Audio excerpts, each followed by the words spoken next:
She was already on her knees when she realized he was watching her. Not praying, trembling. Her hands pressed flat against the cold wood floor of a stranger's ranch house, in the middle of the Montana wilderness, in the middle of a thunderstorm that had already taken everything she had left to lose. And in a low, broken voice that she thought no one on earth would ever hear, she whispered the only words she still believed in. God, I don't ask for much anymore. I stopped asking for much a long time ago. I only ask for one place, one person, someone who believes me before they judge me. The man in the chair beside the fireplace did not move. His hat was pulled low. His arms were crossed. His breathing was slow and even in the way that sleeping men breathe. Clara Whitmore believed with everything inside her that Ethan Callahan was asleep. He was not asleep. He heard every single word. And in the silence that followed her prayer, in that dark room, lit only by dying firelight, while the storm shook the windows and rattled the roof, something happened inside Ethan Callahan that he would spend the rest of his life trying to describe and never quite manage to explain. His heart, which he had sealed shut the day they put his wife in the ground, cracked open. Just a little.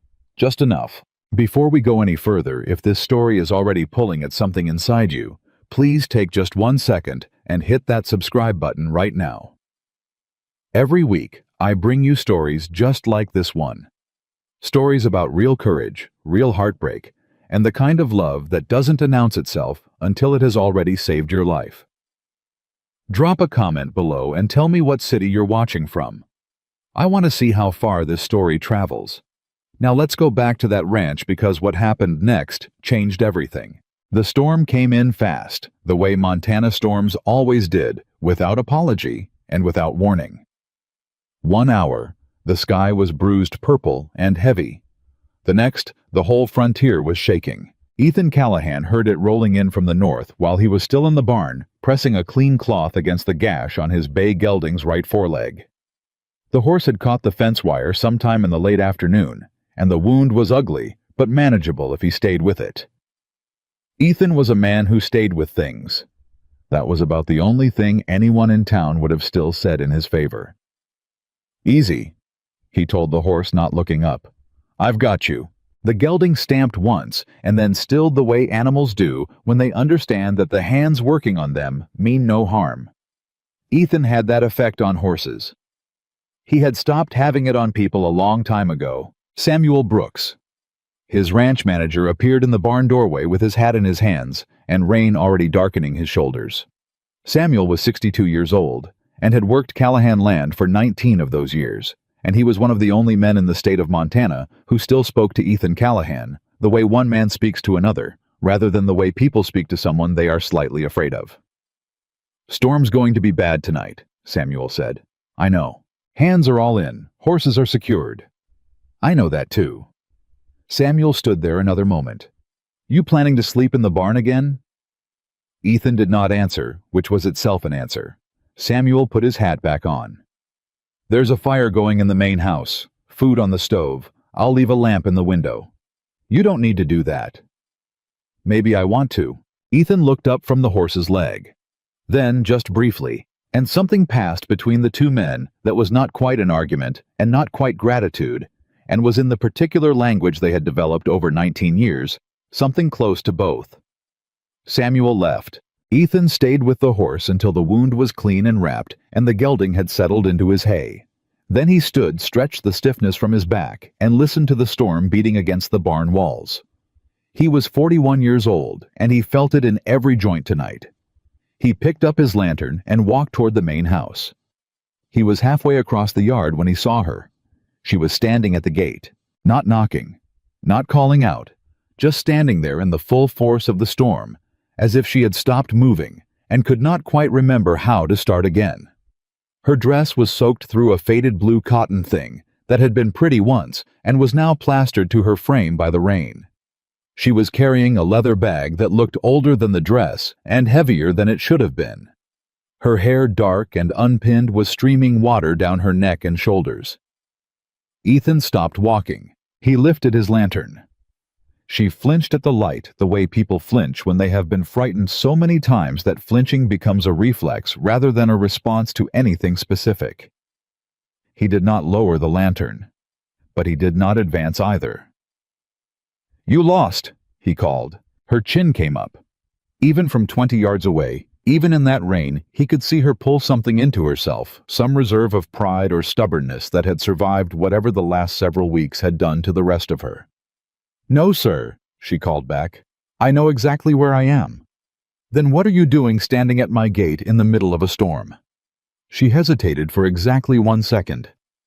"I'm looking for work." Ethan studied her for a long moment. He was not a man given to quick judgments despite what people in town believed about him. He was actually a man who observed carefully and spoke rarely, which was not the same thing as coldness, though from the outside it could look similar. What he observed. She was exhausted. She was frightened. She was trying very hard not to show either one. What he noted. She had not asked to be let in out of the storm. She had asked for work. There was a difference, and it was not a small one. "What kind of work?" he said. "Cooking, cleaning, household management. I can sew. I can care for animals. I can keep accounts if you need it." A brief pause. "I am not asking for charity." "I didn't say you were. People usually assume." "I'm not most people." Another pause. The rain was coming down harder now, if that was possible. Lightning split the sky somewhere to the west, and the thunder followed it in a long rolling boom that shook the fence posts. The woman at his gate did not move. "You got a name," Ethan said. "Clara Whitmore." "Where are you coming from, Miss Whitmore?" A fraction of a second. Nearly invisible, but Ethan saw it. "South," she said. He let that sit. Then he walked to the gate and lifted the latch and held it open. "Come in out of the rain," he said. "We can talk about the rest in the morning." She walked through the gate without another word. She did not thank him. She did not look relieved. She looked, if anything, more alert than before, the way prey animals look when they have been offered something that seems safe, and they are trying to determine whether it actually is. Ethan understood that too. He had felt that way himself once a long time ago, when the world had not yet shown him what it was going to cost him to trust it. He brought her inside and showed her the spare room off the kitchen, and told her there were dry clothes in the trunk, his wife's things which he had never been able to sort through, and that she was welcome to whatever fit. He told her there was food on the stove. He told her he would be in the main room if she needed anything, and that in the morning they would discuss whether there was a permanent arrangement to be made. He said all of this in a flat, practical tone that gave away nothing. She said, "Thank you," in a voice that gave away everything. He pretended not to notice.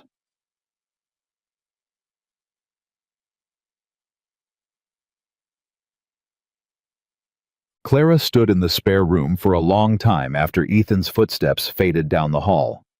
She set her leather bag on the bed. She pressed both hands flat against the quilt and breathed. Just breathed. In and out slowly, the way her mother had taught her to do when things got too big to hold. The room smelled like cedar, and something faintly floral dried lavender maybe tucked into the trunk. It was the kind of smell that meant someone had loved this room once. Someone had put lavender in the trunk on purpose, because they wanted the things inside to smell sweet when they were taken out again someday. Clara did not open the trunk right away. She sat on the edge of the bed in her wet clothes, and she looked at the wall, and she thought about how many nights in the last 4 months she had gone to sleep without knowing if she would be safe when she woke up. 14 nights in a barn outside of Cheyenne. 3 nights in a church in a small town whose name she never learned. 6 nights in a boarding house that had taken the last of her money before the landlady's husband came home and told her she had to leave because his wife had made a mistake, and they did not in fact rent rooms to women traveling alone. 11 nights on the road north. And now this, a dry room. A fire somewhere down the hall. A stranger who had opened his gate and asked her name, and did not notably ask her why she was alone, or where her husband was, or what a respectable woman was doing traveling through Montana in a thunderstorm with nothing but a leather bag and a faded dress. She was not sure what to make of that. She was not sure what to make of any of it. She opened the trunk, The clothes inside were folded with care, the kind of careful folding that speaks of someone who respected the things they owned. There was a gray wool dress, practical and warm, and a white cotton blouse, and a dark green skirt that was finer than anything Clara had owned in years. There was a nightgown, white with small blue flowers along the collar. Clara took the nightgown and the gray dress and closed the trunk. She changed quickly, hung her wet things over the chair near the small window, and then stood very still and listened to the storm in the house. The storm was still loud. The house was very quiet. She could hear the faint pop and settle of the fire from the main room. She could hear distantly the sound of a man shifting in a chair. He was still awake. She had expected him to retire to his room. Most men would have. Most men would have installed her in the spare room and considered their obligation fulfilled and gone to bed. Ethan Callahan had not gone to bed. Clara told herself it did not mean anything. He was simply a man who sat up late. Many people did. She told herself to sleep. She lay down on top of the quilt in her borrowed nightgown and closed her eyes and listened to the storm ease by degrees, and the fire settle further, and the house grow slowly, incrementally quieter. She did not sleep. At some point, she could not have said how much later she got up. She told herself she was going for water. There was a pitcher on the kitchen table. She had seen it when he walked her through. She would pour a glass, she would come back, she would sleep. She carried the small lamp he had left her, and she moved quietly down the hall. The kitchen was dark, except for the glow from the main room. She filled her glass and stood at the kitchen table and drank it slowly. Through the open doorway, she could see the corner of the main room, the edge of the fireplace, the last few struggling flames of the fire. She could see the chair. Ethan was in it. His long legs stretched out before him, his arms crossed over his chest, his hat tipped slightly forward over his face. His breathing was slow, even, the way sleeping men breathe. Clara stood in the kitchen doorway for a moment and looked at him. He was not what she had expected. She had expected, when she had allowed herself to expect anything at all in those desperate miles north, a different kind of ranch owner. Louder, maybe. More suspicious, certainly. More interested in explaining what he would and would not tolerate under his roof. The men she had encountered in the last 4 months had all been very interested in explaining what they would and would not tolerate. Ethan Callahan had told her she could have the room. He had told her there were dry clothes. He had said good night and meant it. She watched him sleep for a moment longer. Then she set her lamp on the kitchen table and knelt on the floor beside the doorway. It was not a decision exactly. It was more like gravity. Something in her that had been holding itself upright for 4 months simply gave way softly, and she found herself on her knees in the dark of a stranger's house in the middle of Montana, and she pressed her hands together and she prayed. Not out loud. Not at first.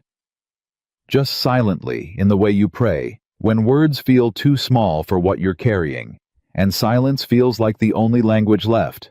Then, very quietly, in a voice barely above a breath. God, I know I've asked you for things before. I know I've asked, and sometimes the answer wasn't yes, and sometimes it wasn't even an answer at all, and I kept going anyway because what else do you do? I kept going. She stopped. Swallowed. I'm not asking for much. I stopped asking for much a long time ago. I'm not asking for him to be kind tomorrow, or for the work to last, or for any of the things I used to think I deserved. I'm just asking. I'm only asking for one place. Just one. One place where someone believes me before they judge me. The fire was almost gone now. The last embers gave off a low, ruddy light that made the shadows move. That's all, Clara whispered. That's the only thing left I'm asking for. She was quiet for a moment. Then she got back to her feet, picked up her lamp, and walked back to the spare room. She lay down. And this time, for the first time in longer than she could remember, she slept. Ethan did not move for a long time after her footsteps faded back down the hall. He sat in his chair with his arms still crossed, and his hat still forward, and his breathing still slow and even, and he stared at the far wall, and he thought about what he had just heard. He had not been asleep. He had not been asleep for more than an hour. He had been sitting in that chair the way he sat in it most nights, in the particular kind of wakefulness that people who have lost something learn to endure. Because sleep requires a certain degree of peace. And peace was not something that lived in this house anymore. He had heard her come into the kitchen. He had heard the sound of the pitcher and the glass. He had kept himself still because he had no desire to frighten her, and he had thought she would pour her water and go back to bed, and that would be the end of it. He had not expected her to kneel. He had not expected what came after. Ethan Callahan was not by nature a man who was moved easily by words. He had heard plenty of words in his life. Promises, apologies, arguments, declarations, and most of them had proven to mean less than the breath it took to say them. He had built his entire adult life around the principle that actions were what mattered, and words were just noise until they were proved by something real. But he sat in that chair long after Clara had gone back to bed, and the fire had gone completely dark, and he thought about what she had said. One place. That was all she had asked for. Not safety, not money, not rescue. One place where someone believed her before they judged her. There was something in that prayer that hit him somewhere very specific, somewhere he had stopped letting things reach him years ago. He knew what it was like to be judged before you were understood.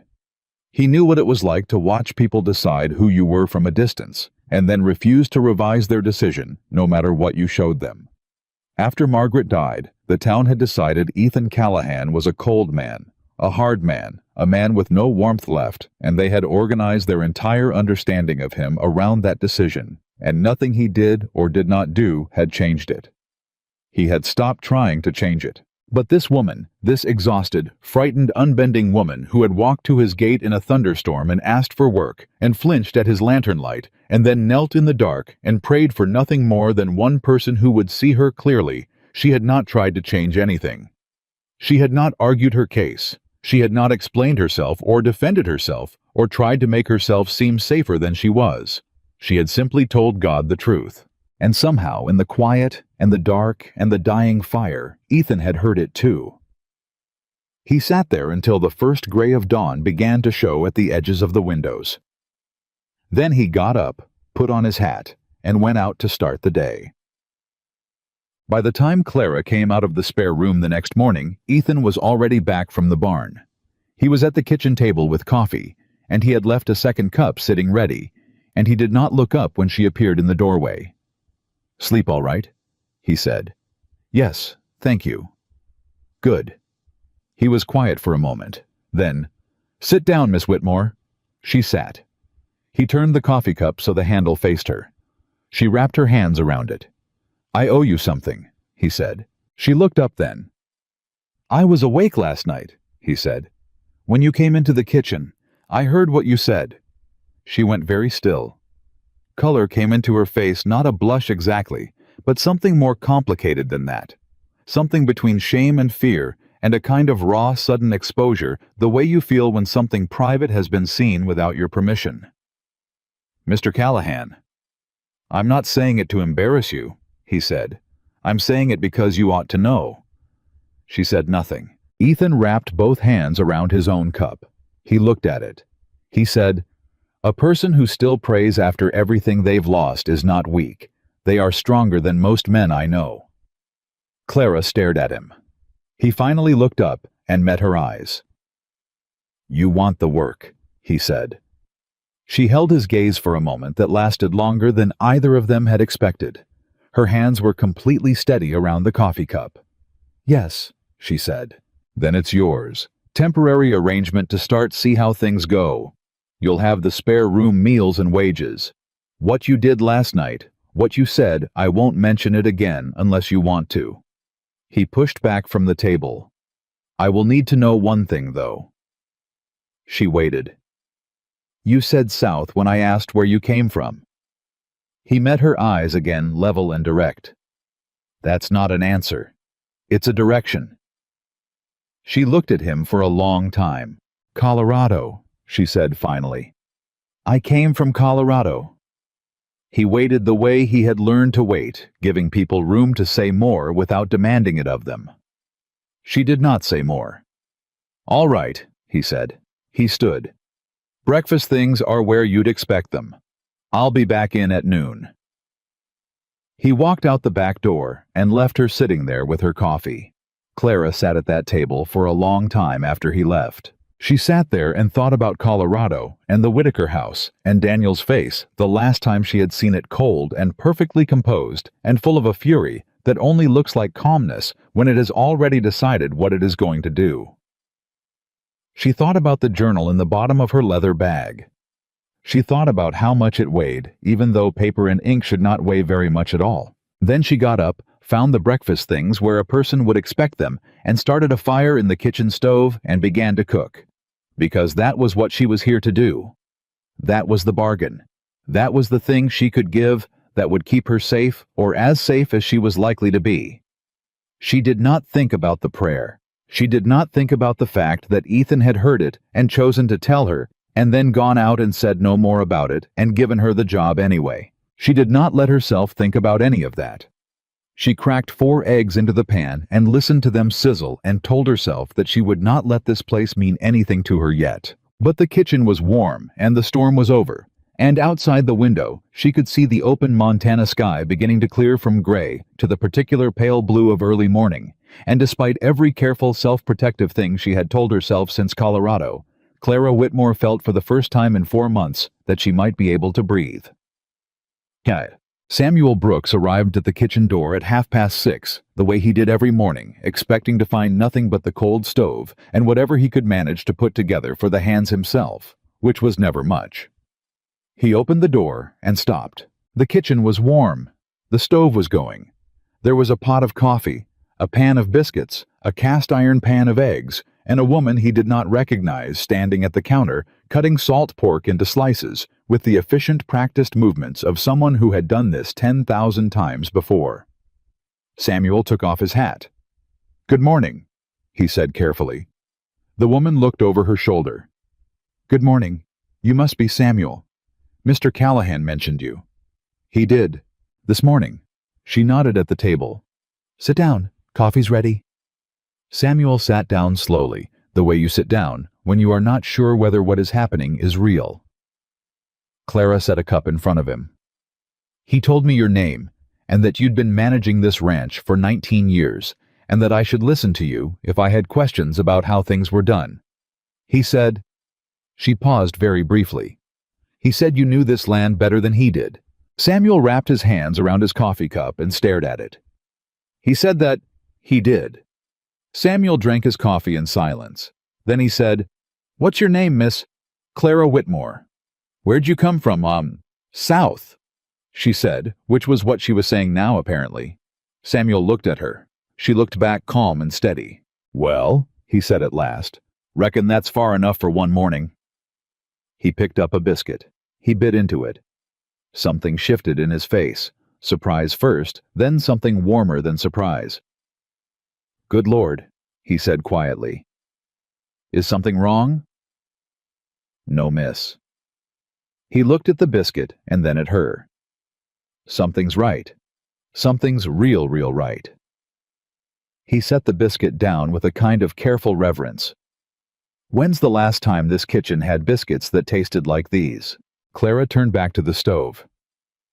"I don't know," she said. "But I'm here now." Samuel Brooks nodded slowly. "Yeah," he said. "I reckon you are." The hands came in ones and twos over the next quarter hour, and each one of them stopped in the doorway, the way Samuel had stopped, and each of them had some version of the same moment. The blinking surprise at the warm kitchen, at the food, at the woman who handed them coffee and did not make anything of it. They were not accustomed to being handed things. Ethan Callahan ran a good ranch. He paid fair wages, and he kept his word, and he expected hard work, and gave nothing less himself. But warmth, the particular warmth of being fed a real breakfast by someone who had put thought into it, had been missing from Callahan Ranch for years. The hands ate quietly. A few of them said thank you. One younger man named Jesse Pruitt, who was 17 and had been working the ranch for 8 months, and was a little more forthcoming than the others, said, "This is real good, ma'am. Best breakfast I've had since my mother's, and that's saying something because my mother is an excellent cook." Clara looked at him. Jessie went slightly red. "Thank you," she said. He nodded hard and applied himself very seriously to his eggs. Ethan came back in at noon as promised. The kitchen had been cleaned, the dishes done, and Clara was in the process of inventorying the dry goods in the pantry. She had a piece of paper and a pencil, and she was making a list in her neat, precise handwriting. Ethan stood in the kitchen doorway and watched her for a moment. "How are you getting on?" he said. She did not look up from her list. "Better than I expected. Your pantry is disorganized but well stocked. You have enough flour and salt to last 3 months. Your sugar is low. You have no vanilla extract and no cinnamon, which is something of a problem if you want anything worth eating that isn't savory. You're also low on lamp oil." Ethan was quiet for a moment. "That's more information than I've gotten about this pantry in 3 years, he said. "I would expect so." She finally looked up. "When's the last time anyone took a proper inventory in here?" He thought about it. "Margaret used to—" He stopped. The name landed in the room like something dropped. Clara did not react outwardly, but she noted it.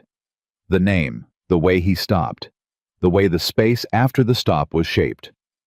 "I can do a full household inventory this afternoon," she said, her voice even and practical. "If that suits you." "That suits me fine." He took a plate from the stove where she had left his noon meal, covered with a cloth to stay warm. He sat at the table. He ate. He did not make conversation, and she did not offer any, and the silence between them was not uncomfortable the way silences can be when two people do not know each other. It was more like the silence between two people who are each used to being alone and are simply being alone in the same room, which is a different thing altogether.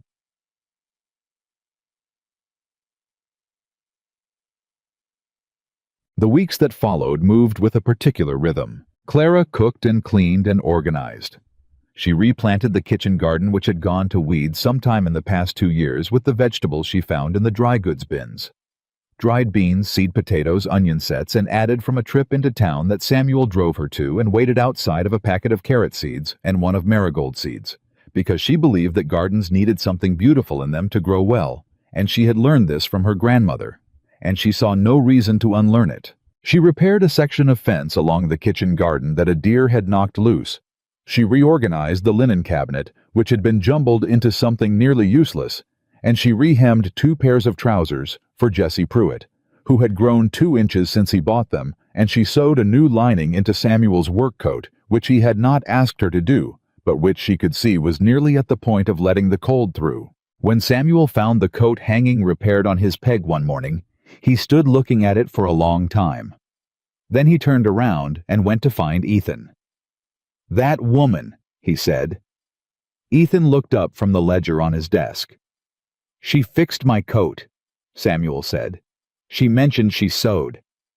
She didn't ask. She just—" Samuel paused. "She just saw it needed doing, and she did it. Is that a problem?" "No." Samuel shook his head slowly. "No, it is not a problem." He looked at Ethan for a moment. "It's been a long time since anybody around here just did a thing because it needed doing." Ethan looked back at his ledger. "She's good at her work." "She's good at more than her work," Samuel said, which was as close as he was going to come to saying anything further on the subject. He went back out. Ethan stared at his ledger.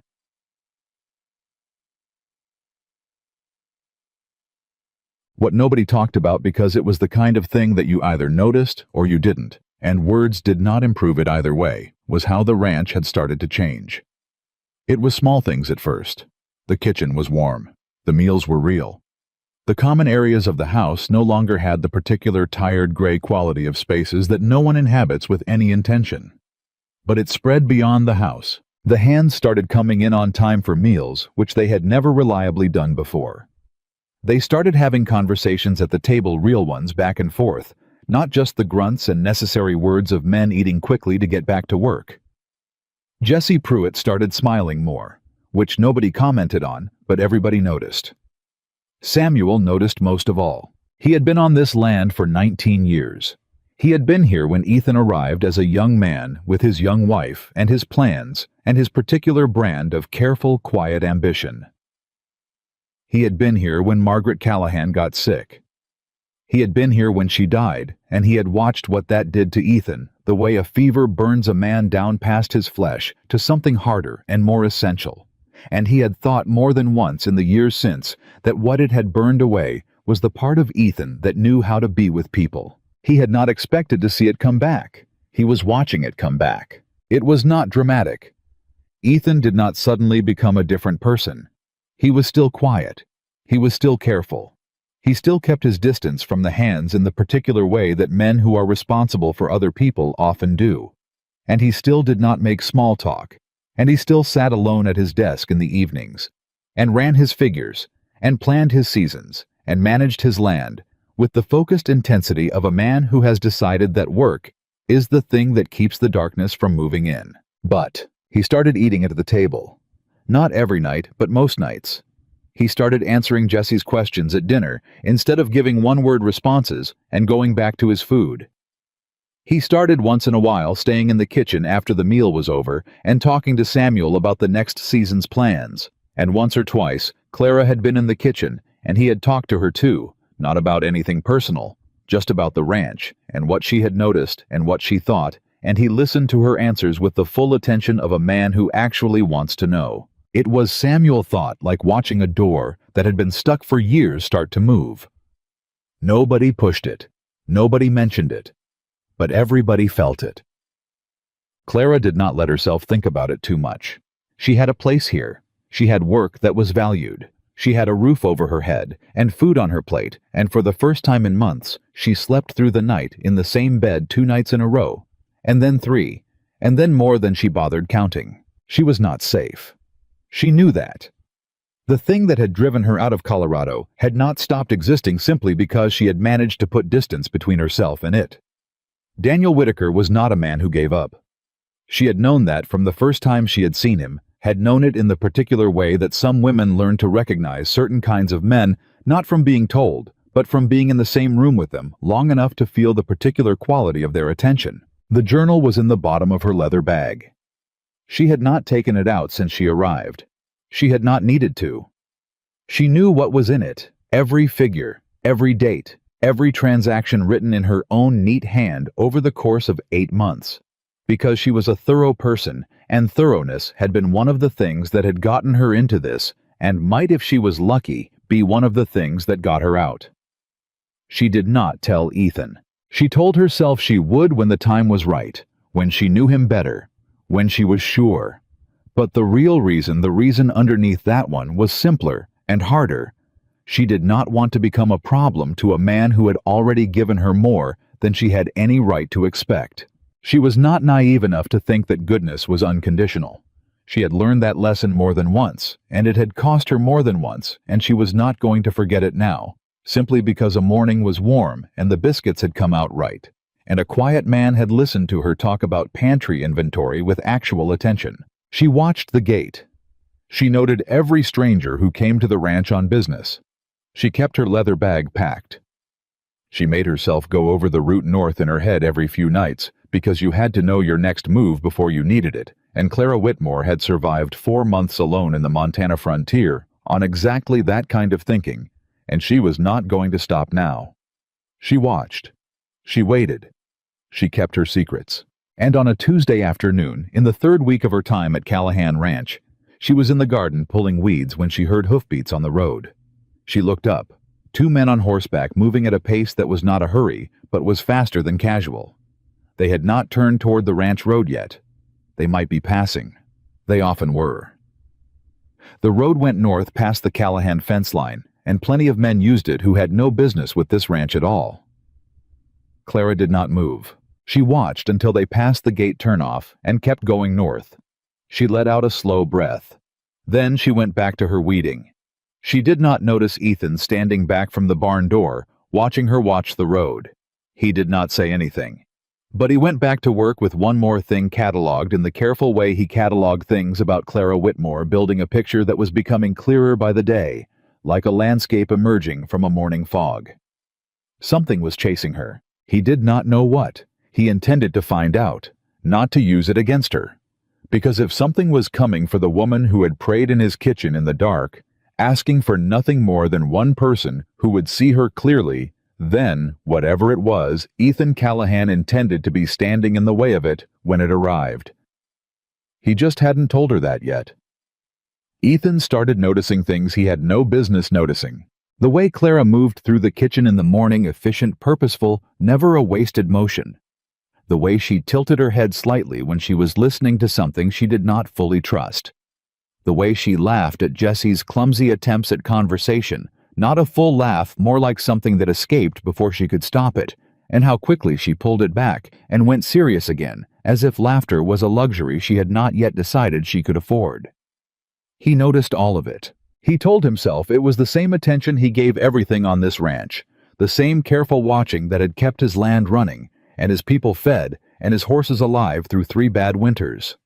He told himself Clara Whitmore was simply a new element in a system he managed, and it was reasonable and responsible to observe how she fit into it. He told himself that right up until the Tuesday afternoon, when he watched her freeze at the sound of hoofbeats and stand motionless in his garden with her hands full of weeds, staring at 2 strangers on the road, with the stillness of a woman who had learned that stillness was the difference between being seen and not being seen. That was not ranch management. That was something else. He did not examine it too closely. He went back to work, but that night at the table, he watched her from across the kitchen, the way you watch something you are trying to understand, without letting it know you are looking, and Clara passed bread to Jesse and refilled Samuel's coffee, and answered a question about the garden with precise, practical detail, and she did not look at Ethan once the entire meal, which was itself a kind of answer to a question he had not quite asked yet. Samuel caught him looking. Samuel said nothing, which was worse. After the meal, after the hands had gone and the kitchen was quiet, Ethan lingered at the table with his second cup of coffee. Clara was washing dishes, her back to him. The only sounds were the water and the clinking of plates and the fire in the stove. "You grew up farming," Ethan said. She did not turn around. "My family had a small plot in eastern Kansas. Wheat mostly, some vegetables." "What happened to it?" A brief pause. "Drought, then debt. Then my father died." She set a plate in the rack. "Same story as a lot of families out here." "What did you do after?" "Found work where I could." Another plate. "I was 17. I was good with numbers, and I could manage a household. That's useful to people." "The Whitakers," he said. He kept his voice completely even. This time she did turn around. She looked at him with an expression he had not seen on her face before. Not quite surprise, not quite wariness. Something between the two that was sharp and assessing. "You know the name," she said. "I know of the family. Colorado money, mining interests." He met her gaze. "I've done business with men who've done business with them." She turned back to the dishes. "Then you know what kind of family they are." "I know what kind of man Robert Whitaker is. I don't know much about the son." The pause this time was longer. "Daniel," she said. And the word came out flat and controlled, the way you say the name of something you have decided not to feel anymore. Ethan waited. He was different from his father, Clara said. Robert Whitaker built something. He worked for it. He made hard decisions, and some of them were cruel, but he built something real. She set the last dish in the rack and dried her hands. Daniel only knew how to spend what his father built, and when that wasn't enough, he found other ways to get more. She turned around and leaned against the counter and looked at Ethan directly. "I kept the household accounts," she said. "For 3 years. I was thorough. I noticed things." "What kind of things?" "The kind of things that a man who is stealing from his father's business does not want noticed." The kitchen was very quiet. "And Daniel knew you noticed," Ethan said. "Not at first." Something moved in her face, a shadow of something that was almost anger, but older than anger.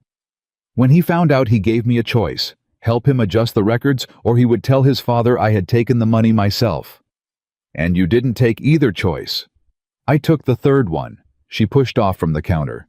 "I took the journal and I left." Ethan studied her for a long moment. "The journal you keep in that leather bag," he said. Clara went very still. "I haven't touched your things," he said quickly. "I've just watched you. The way you carry that bag. The way you never set it down in a place you can't see it." She was quiet for a moment. Then, "Yes, that journal.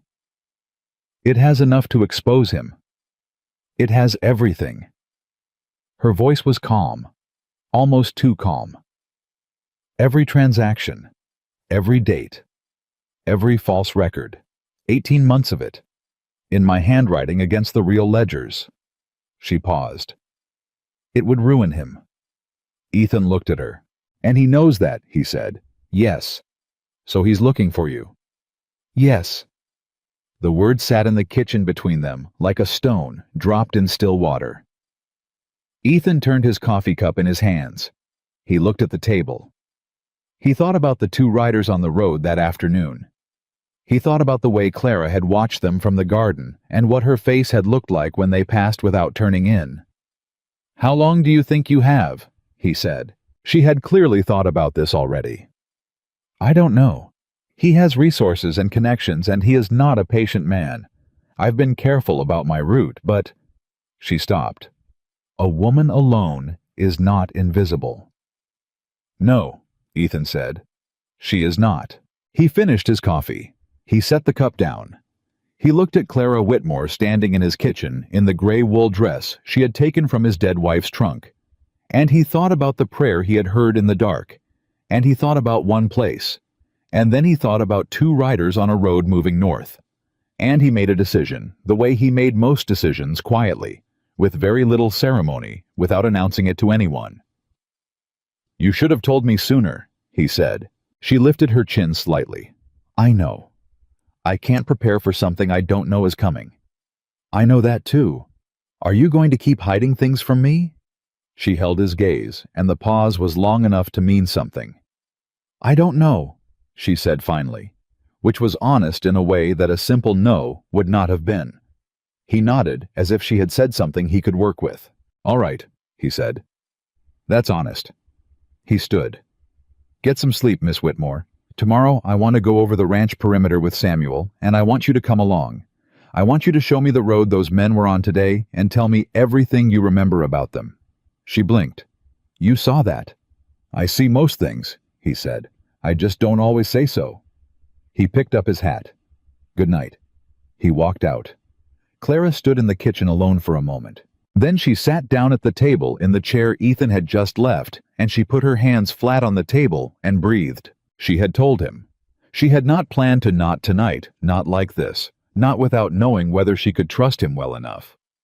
But she had told him, and the world had not ended, and Ethan Callahan had looked at her with the same level direct attention he gave everything, and had said, "You should have told me sooner," as if she were a problem to be managed rather than a liability to be removed.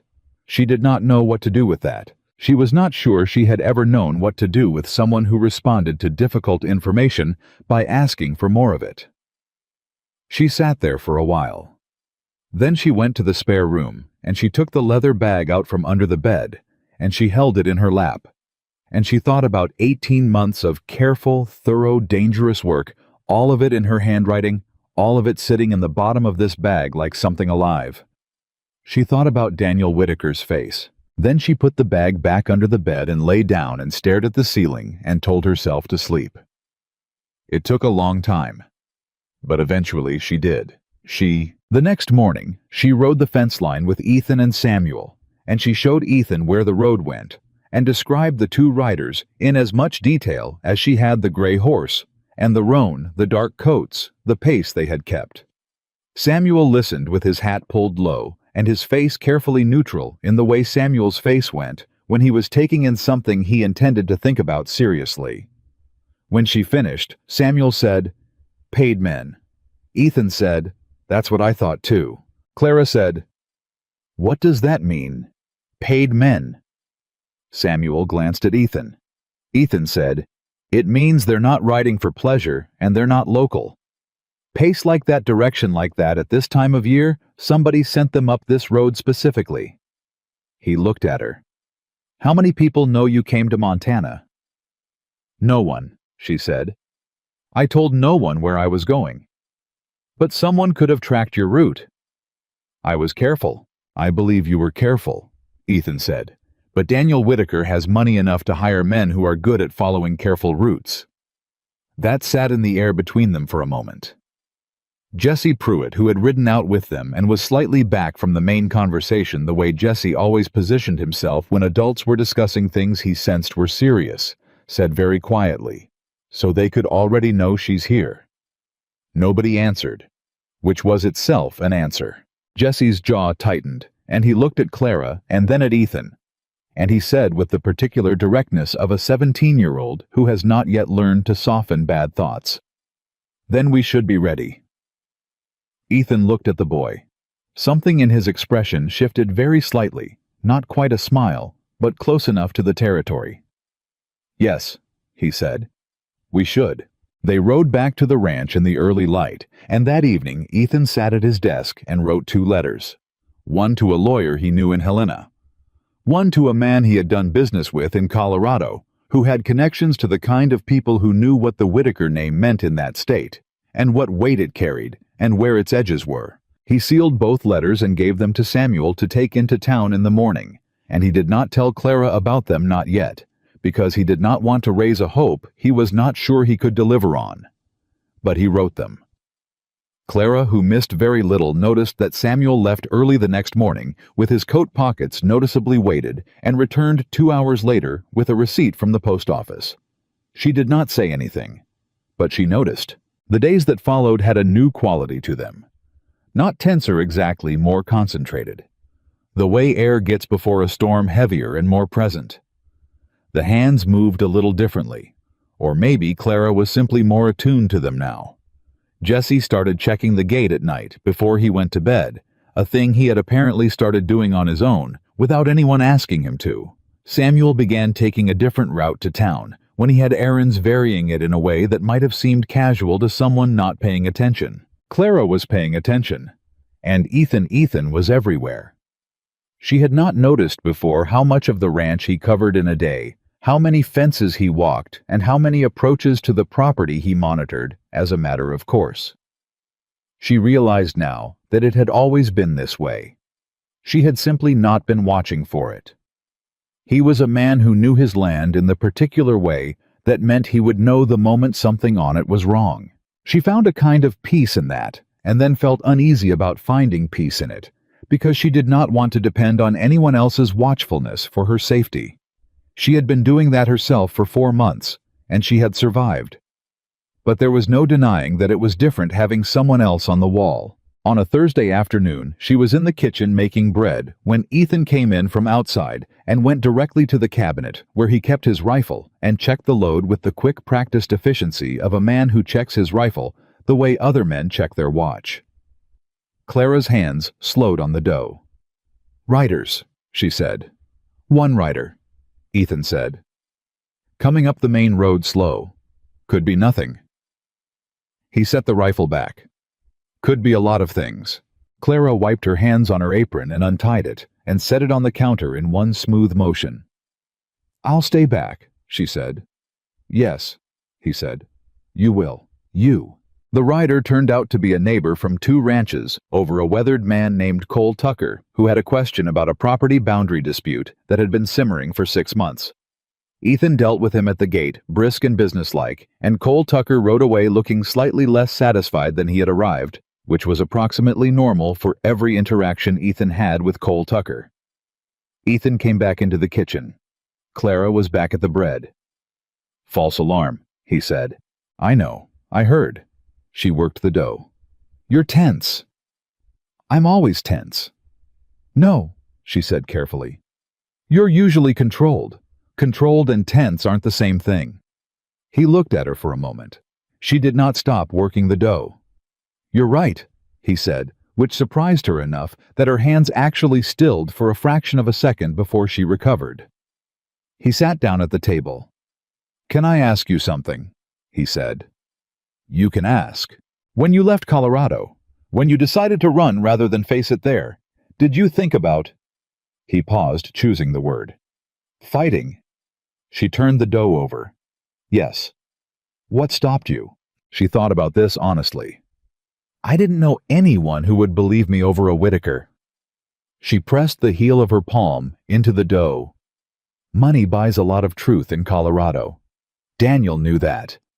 He knew that if I went to anyone with what I knew, the Whitaker name would be enough to make them question my account before they'd even looked at the journal.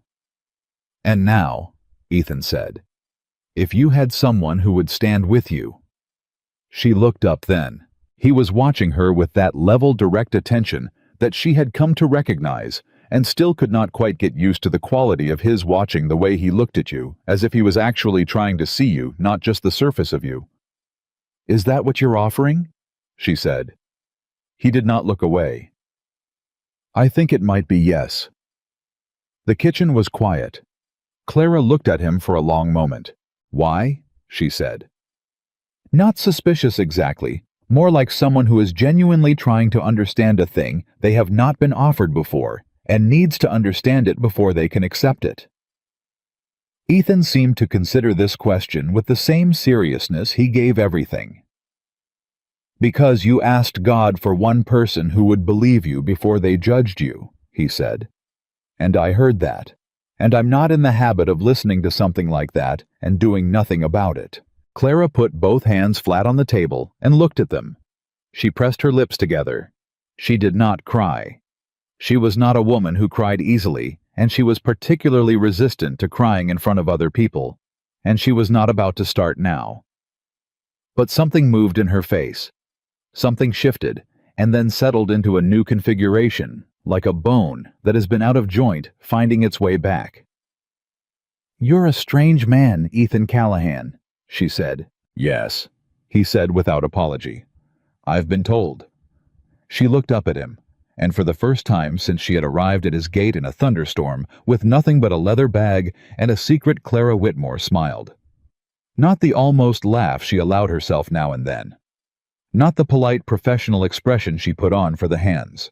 A real smile, the kind that reaches everything. It lasted exactly 2 seconds.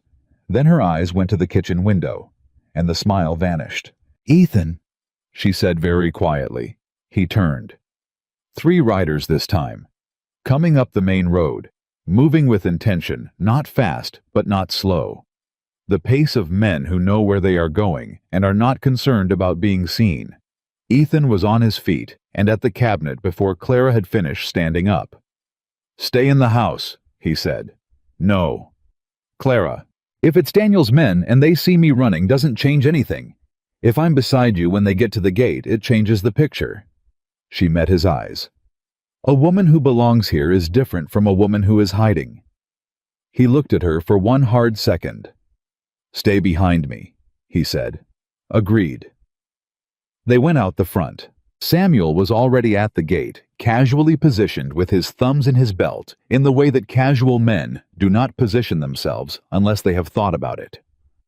Jesse was in the barn doorway with the ease of a young man who is pretending to be working on something and is in fact very alert. Ethan took up his position at the gate, and Clara was a step and a half behind him, and to the right the way she had placed herself, and she folded her hands together in front of her and breathed slowly. The 3 riders pulled up 10 feet from the gate. The one in the center was not someone she recognized. He was a large man with a neat beard and a brown coat, and the particular quality of stillness that men who are paid to be unmoved have, the kind of stillness that is not peace, but something closer to readiness. He looked at Ethan. Then he looked at Clara. His eyes stayed on her 1 second longer than they should have. Afternoon, the man said. We're looking for a woman named Clara Whitmore. Word is, she might have come up this way. Ethan did not move. He said, Word from who? From the man who hired us. He reached into his coat pocket with 2 fingers and held up a piece of paper. Got a notice here, says she's wanted for theft. Let me see it, Ethan said. The man held it out. Ethan did not move to take it. He looked at it from where he stood. Colorado jurisdiction notice, Ethan said. This is Montana. Crime doesn't stop at state lines. No, but jurisdiction does. Ethan's voice was flat and completely even. You got a federal warrant. A pause. Mr. Whitaker would prefer to handle this privately. I'm sure he would, Ethan said. That's not an answer to my question. Clara could feel the man's eyes on her again. She did not look away. She stood exactly where she was, and she looked at him with the steadiness she had learned over 4 months of practice, and she did not flinch. Miss Whitmore, the man said, addressing her directly now. Mr. Whitaker just wants the journal. You hand it over, you go your own way. No more trouble. There was never any trouble, Clara said, until Daniel Whitaker decided a woman who kept good accounts was a problem to him. The man's expression did not change. The journal, he said again. There is no journal, Ethan said. The man looked at him. There is no woman named Clara Whitmore living on this ranch, Ethan said. There is a woman named Clara Callahan who is my wife, and she has never worked for the Whitaker family, and I suggest you take that information back to whoever sent you and tell him he has the wrong ranch and the wrong woman. The silence was absolute. Clara did not move a single muscle. The man looked at Ethan for a long time. Then he looked at Clara again. Then he looked at Samuel, who was standing at the gatepost with his thumbs still in his belt, and his face entirely pleasant, and his eyes entirely cold. Then he looked back at Ethan. A man who lies to protect a thief risks his own name, he said. A man who sends hired men after a woman he framed has no name worth protecting, Ethan said. The man folded the paper and put it back in his pocket. He looked at Clara one final time. Not a threat exactly, something colder than a threat, the look of someone filing information away. We'll be back, he said. I'll be here, Ethan said. The 3 riders turned and rode back the way they came. Nobody spoke until they were out of earshot. Then Jesse Pruitt from the barn doorway said in a voice that was trying to be steady and mostly succeeding, Did you just tell them she was your wife? Yes, Ethan said. Is she? Samuel made a sound that was not quite a cough. Ethan turned back toward the house. Not yet, he said, walking past Clara, and his voice was exactly as flat and practical as it always was, as if he had said something no more remarkable than, tomorrow we fix the south fence. Clara stood at the gate and watched his back as he walked toward the house. She was aware of Samuel looking at her. She was aware of Jesse's mouth being slightly open. She was aware of her own heart, which was doing something it had not done in years, possibly ever, which was beating very fast for a reason that had nothing to do with fear. She took one breath. Then she walked after him. She caught him in the kitchen doorway. Ethan. He turned. That was... She stopped. She started again. What you just did. Bought us time, he said. They don't have federal jurisdiction, and they know it. If they come back with legal weight behind them, we'll deal with it then.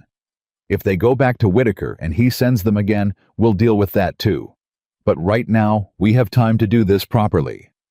He looked at her steadily. I wrote to a lawyer in Helena 3 days ago. I'm waiting on a response. She stared at him. You did that 3 days ago. Yes. Before I told you everything. Before you told me all of it. He held her gaze. I told you. I see most things. She looked at him for a long moment. Then she said, What exactly did you write to the lawyer? That I had a situation requiring someone who understood Colorado business law and had no connections to the Whitaker family. I described the general nature of the documentation I had access to without specifying what it was. I asked about the process for bringing a formal fraud accusation with evidentiary support. He paused. I also asked what protections existed for a witness in such a case. Clara put one hand on the doorframe, not because she needed to, because she needed to do something with her hand, or she was not going to be able to keep her face as steady as she needed it to be. You called me a witness, she said. You are a witness, he said. You're not a thief. You're not a fugitive. You're a witness with evidence, and there is a significant legal difference, and I intend to make sure everyone involved understands that difference clearly. She breathed out. You don't know me, she said. Not really. Not... She struggled. You heard me pray once. You've known me for 3 weeks. You don't know that I'm telling you the truth." Ethan looked at her for a long moment. "Clara," he said, and it was the first time he had used her name without the miss, and it landed differently than anything else he had said. "I know that you replanted a garden that had been dead for 2 years. I know that you sewed a lining into Samuel's coat without being asked, and without saying a word about it to anyone. I know that you make Jesse feel like the things he says are worth listening to, and I know that he was a boy going quiet and going inward before you came here, and he is not going that direction anymore." He stopped. "I know that when those men rode up just now, you did not run. You stood behind me, and you looked at them, and you did not flinch." She said nothing. "I know that you prayed for someone to believe you before they judged you," he said. "And I know I have not given you a single reason since then to think I intended to judge you before I believed you. So you are going to have to trust me when I tell you that I have already made up my mind about who you are, and it is not who Daniel Whitaker says you are." The kitchen was completely quiet. Clara looked at him for what felt like a very long time. Then she straightened up from the doorframe, and she said in a voice that was steadier than she felt, "You're going to need to see the journal." "Yes," he said, "I am." She went to the spare room and came back with the leather bag and set it on the kitchen table. She opened it and reached to the bottom and pulled out a small dark green journal, its cover worn at the corners, its spine slightly swollen from having been wet once and dried again. She held it out to him. He took it with the same care he gave everything that mattered, and he sat down at the table and he opened it, and he began to read. Clara stood at the counter and watched him read. She watched his face. She watched it go through the particular progression of a careful, intelligent man, going through careful, intelligent documentation, the initial attention, the growing concentration, the occasional stillness, as something specific landed and was absorbed before he moved on. He read for 20 minutes without speaking. Then he looked up. "How many people know you have this?" he said. "Daniel, me, now you." He nodded. He looked back at the journal. He turned back 3 pages and read something again. Then he said very quietly, "Clara, do you understand what this is? It's evidence of fraud. It's more than that." He set the journal on the table and looked at her. "This implicates men beyond Daniel. There are names in here, names I recognize. Men with positions, men with political connections in Colorado that go above the county level." He paused. "If this goes to the right person, it does not just ruin Daniel Whitaker. It unravels something much larger." Clara felt something cold move through her. "I didn't know that," she said. "I don't think you were supposed to." He closed the journal carefully. "This is why he wants it back so badly. It's not about him and his father anymore. He has people to protect above him who are more powerful than he is, and they know he's the weak link, and they need this to disappear." The cold thing in Clara's chest became something sharper. "I've been carrying that," she said, "for 4 months. "Yes." Not knowing what, no. She turned and put both hands on the counter and looked at the window and breathed. Ethan let her have that moment. He sat at the table with the journal in his hands and gave her time to find her footing again. And when she straightened up and turned back to him, he looked at her and said very simply, "You are not alone with it anymore." She looked at him. He said it again.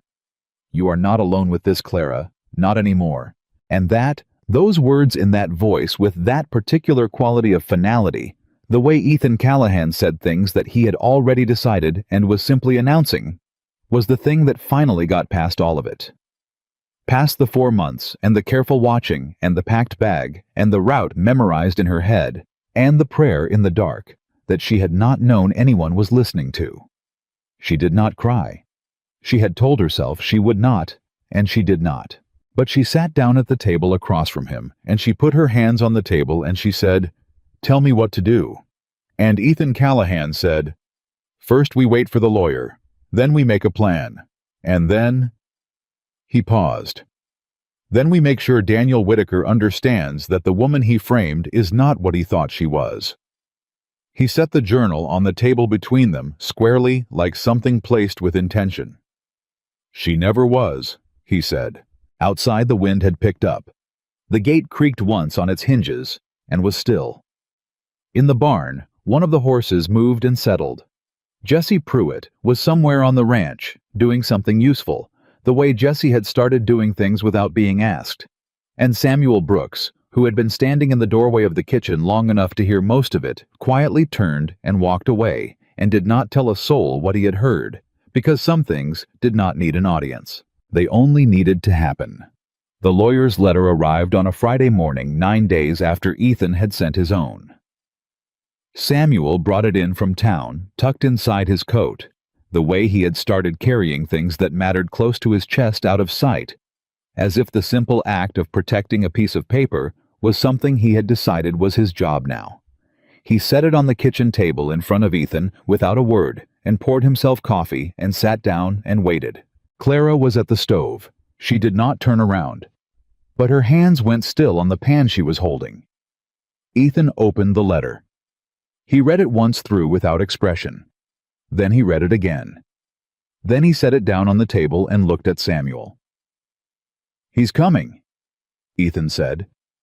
Samuel nodded slowly. "When?" "2 weeks, maybe less if he can arrange it." Ethan looked at the letter again. "His name is Arthur Greer. He's based in Helena. He says he knows the Whitaker name and the men connected to it, and he says—" Ethan paused. He picked up the letter again and read from it directly. "He says the situation I described is one he has been waiting for someone to bring to him for 3 years. Clara turned around now. She was holding the pan at her side, and she was looking at Ethan with an expression he had not seen on her face before, something between disbelief and a hope so new and fragile she was clearly terrified of putting weight on it. 3 years, she said. 3 years, Ethan said. It seems you are not the first person Daniel Whitaker has done this to. You are simply the first one who kept thorough notes. The pan made a quiet sound as Clara set it on the counter. She sat down at the table. Ethan slid the letter across to her. She read it. Her eyes moved quickly, precisely the way they moved when she was reading something she needed to understand completely, rather than approximately. When she finished, she set it on the table and pressed one hand flat against it, as if she needed to feel that it was real. "He says he can protect me," she said. "He says he can make a case that shifts the burden of proof off you and onto Whitaker," Ethan said carefully. "That's not quite the same thing, but it's a significant step toward the same thing." "What's the difference?" "The difference is that right now, Daniel Whitaker controls the narrative. He's the accuser. You're the accused. What Greer is proposing is to reverse that, to make the journal the center of the case, rather than the wanted notice." He met her eyes. "If it works, you stop being a fugitive and start being a witness, a protected one." Clara looked at the letter again. "And if it doesn't work?" she said. Ethan did not look away. "Then we go to the next plan." "What's the next plan?" "I'm working on that." Samuel, who had been quiet through all of this, made a sound that was somewhere between a cough and a laugh. He covered it with his coffee cup. Clara looked at him. "He always has a next plan," Samuel said. "That's the thing about Ethan Callahan. He doesn't stop at one plan. He builds plans the way other men build fences one after another as far as you need to go." Ethan said, "Samuel." "I'm just saying." "I know what you're saying." "Then stop looking at me like that." Samuel set down his cup. "The woman deserves to know what kind of man is standing with her." The kitchen was quiet for a moment. Clara looked at Ethan. Ethan looked at his letter. 2 weeks, he said. "We keep our heads down, we don't give Whitaker's men anything to report back, and we get everything organized, every page of that journal, in order with a written summary of what each entry means and what ledger it corresponds to." He looked at Clara. "Can you do that?" "I already know every page by heart," she said. "Then it shouldn't take long." "No," she said quietly. "It shouldn't." She got up and went back to the stove and picked up the pan and went back to cooking, and the morning continued the way mornings did on a working ranch with noise and motion, and the business of the day pressing in from all sides. But something had shifted in the kitchen, in the air of it, in the way the three of them moved around each other. Something that felt cautiously like forward motion. It lasted exactly 4 days. On the 4th day after the letter, Ethan came in from the barn at mid-morning, with his jaw set in a way Clara had come to recognize as controlled anger, which in Ethan was more dangerous than the ordinary kind, because it was so much quieter. "Jesse found tracks," he said. Clara put down the bread she was wrapping. "Where?" "South pasture fence line. 2 sets of boot prints on foot, which means they left their horses somewhere further back and walked in. They were looking at the fence, measuring the gaps." He picked up his coffee cup and set it down again without drinking from it. "They were not there to buy cattle." "How long ago?" Clara said. "Last night sometime. Ground was soft from the rain." She felt something tighten in her chest. "They're not just watching the road anymore." "No," Ethan said. "They're not." He turned to the window. He was quiet for a moment in the particular way he went quiet when he was moving pieces around in his head, calculating distances and options and outcomes, the way another man might do arithmetic. "They're not going to wait for the lawyer," he said. "No," Clara agreed. "Which means we don't have 2 weeks." She held his gaze. "How long do we have?" He thought about it. "Days. Maybe less if Whitaker decides he's waited long enough." He looked at her directly. "I need to know. Is there anything else you haven't told me? Anything at all?" She held his gaze. "There's one more thing," she said. His expression did not change. "The names in the journal," she said. "The ones you recognized. You said men with political connections." She paused. "One of them is the county sheriff in Larimer County, Colorado. His name appears in 4 separate entries. He received money directly from Daniel twice and arranged for charges to be dropped against one of Daniel's associates once." She stopped. "His name is Harold Briggs." Ethan was very still. "You knew this when you showed me the journal," he said. "Yes. And you didn't say." "I wasn't sure how far the connections went," she said. "I wasn't sure who you might know, or who might know you." She met his eyes. "I have been very careful about who I trust with the specific names." A long silence. "Fair enough," Ethan said, which was not what she had expected him to say. "You're not angry." "I'm not angry," he said. "You're still alive because you've been careful. Being angry at careful is like being angry at a fence for keeping the wolves out." He turned. "Briggs. Harold Briggs. I've heard that name." "He came up to the ranch once," she said. "About 3 months before I left. He came to have dinner with Daniel, and they were in Daniel's study for 2 hours, and when Briggs left, he was carrying a leather case that he had not arrived with." Ethan looked at her with something that was not quite admiration, but was adjacent to it. "You saw all of that." "I see most things," she said, and then realized she was quoting him, and something moved in her face.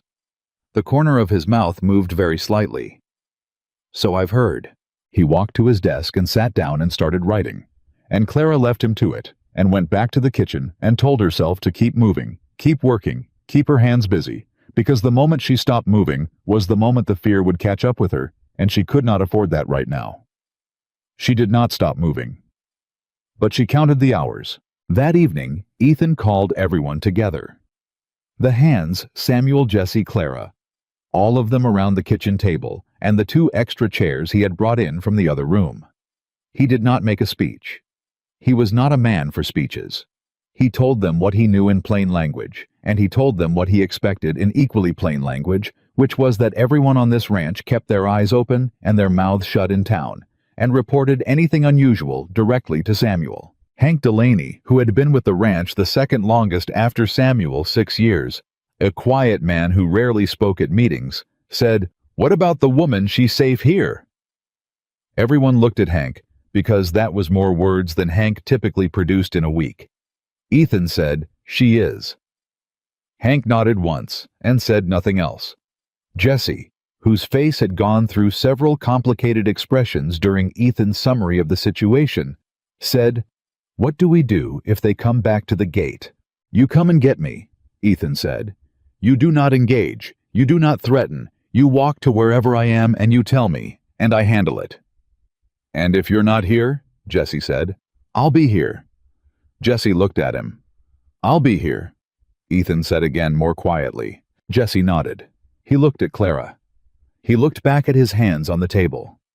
He was 17 years old, and he was trying very hard to look like a man who was not frightened, which Clara recognized because she had spent 4 months doing exactly the same thing. After the others had filed out, Jesse hung back. He stood near the door, turning his hat in his hands, the way he always did when he wanted to say something and was not sure if he should. Clara said, "Jesse." He looked at her. "Thank you," she said, "for finding those tracks this morning. That mattered." He straightened up very slightly. "Yes, ma'am." He paused. "I'm going to find them again if they come back." "I know you will." He nodded hard and went out. Clara watched the door close. Behind her, Ethan said quietly, "That boy would walk into a fire for you. He'd walk into a fire for anyone who treated him like a person," she said. "Which is its own kind of thing." She turned. "He didn't have that before I came." Ethan was quiet for a moment. He had Samuel. But Samuel shows care the way I do quietly. Not always in ways a 17-year-old knows how to receive. She looked at him. "Is that your way of saying you're not easy to know?" She said. "It's my way of saying I'm aware of it," he said. "There's a difference." She almost smiled. "You're a very careful man with words." "I'm a very careful man with most things," he said. "It doesn't always serve me." "No," she agreed. "But sometimes it does." He looked at her for a moment. Then he said, "Get some sleep tonight. Real sleep. I need you sharp." She went to bed. She did not sleep well. She lay in the dark and listened to the ranch and thought about Harold Briggs and Daniel Whitaker and the journal under her bed and Arthur Greer's letter and the boot prints in the south pasture mud. She thought about Ethan telling 3 armed strangers that she was his wife. She thought about the way he had said it flat and practical and utterly convincing, the way Ethan said everything he had already decided was true. She thought about that longer than she meant to. Then she turned over and told herself firmly to sleep, and she was almost there. She was at the edge of it when she heard the sound. It was faint. It was from outside. It was the specific sound of a gate latch being tried carefully by someone who did not want to make noise. Clara was out of bed before she was fully awake. She was in the hallway in her nightgown and her boots, which she had taken to keeping beside the bed, and she was moving toward the kitchen when Ethan came out of his room already dressed. He looked at her. He looked at her boots. He did not ask how she had heard it. He went to the cabinet. He took the rifle, and he handed her the shorter pistol from the drawer below it, and she took it without hesitation and checked the load the way her father had taught her before he died, which was a thing she had never told anyone she could do. Ethan looked at the pistol in her hands. "Your father," he said. "Yes," she said. He nodded once. He went to the window. Outside the gate in the dark, there was a figure. Just one.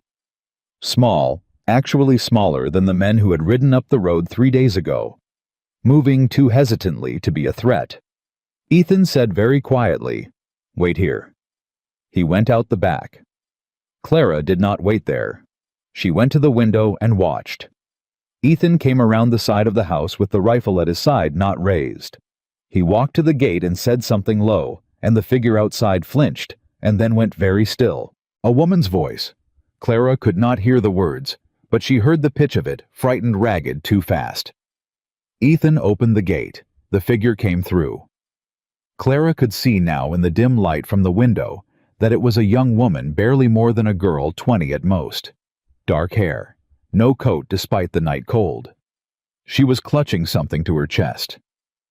Clara was at the front door before she had made the decision to move. She came out onto the porch, and the girl looked up at her, and something in her face crumpled with relief, and she said, "Are you her?" "Are you Clara Whitmore?" Clara went very still. "Who told you my name?" she said. "I worked for the Whitakers," the girl said. "My name is May Aldrin. I was a housemaid." She was breathing too fast. "I heard what Daniel did to you. I heard him tell his men I heard him tonight in the town inn I was serving tables, because I left the Whitakers and I needed work, and he was there." She stopped. She sucked in a breath. "He's in Breckenridge Pass, the town 12 miles south. He arrived 2 days ago." The word hit Clara like cold water. "He's here," she said. "He's here," May said. "And he told his men tonight that he's done waiting. He said—" She looked at Ethan, then at Clara. "He said he's coming to get what's his, tomorrow." Nobody spoke. Then Ethan said, "What else?" May's hands tightened on the thing she was clutching. "He has 6 men with him, armed. And he has a legal paper from a Colorado judge. I don't know exactly what it says, but he showed it to his men and called it an extradition order." She paused. "He said once he has the paper enforced, she has no recourse. He said those exact words. No recourse." Ethan was very still. Clara looked at him. His jaw was set, and his eyes were doing the thing they did when he was thinking fast, and she had learned to read that quality of his stillness the way you learn to read weather. "May," Ethan said, "why are you here? Why did you come?" The girl's chin came up. She was frightened. Clara could see that plainly. But underneath the fright was something solid. "Because I saw what he did to her," May said. "And I saw what he did to the girl before her, and the man before that." Her voice shook slightly on the last sentence, and then steadied.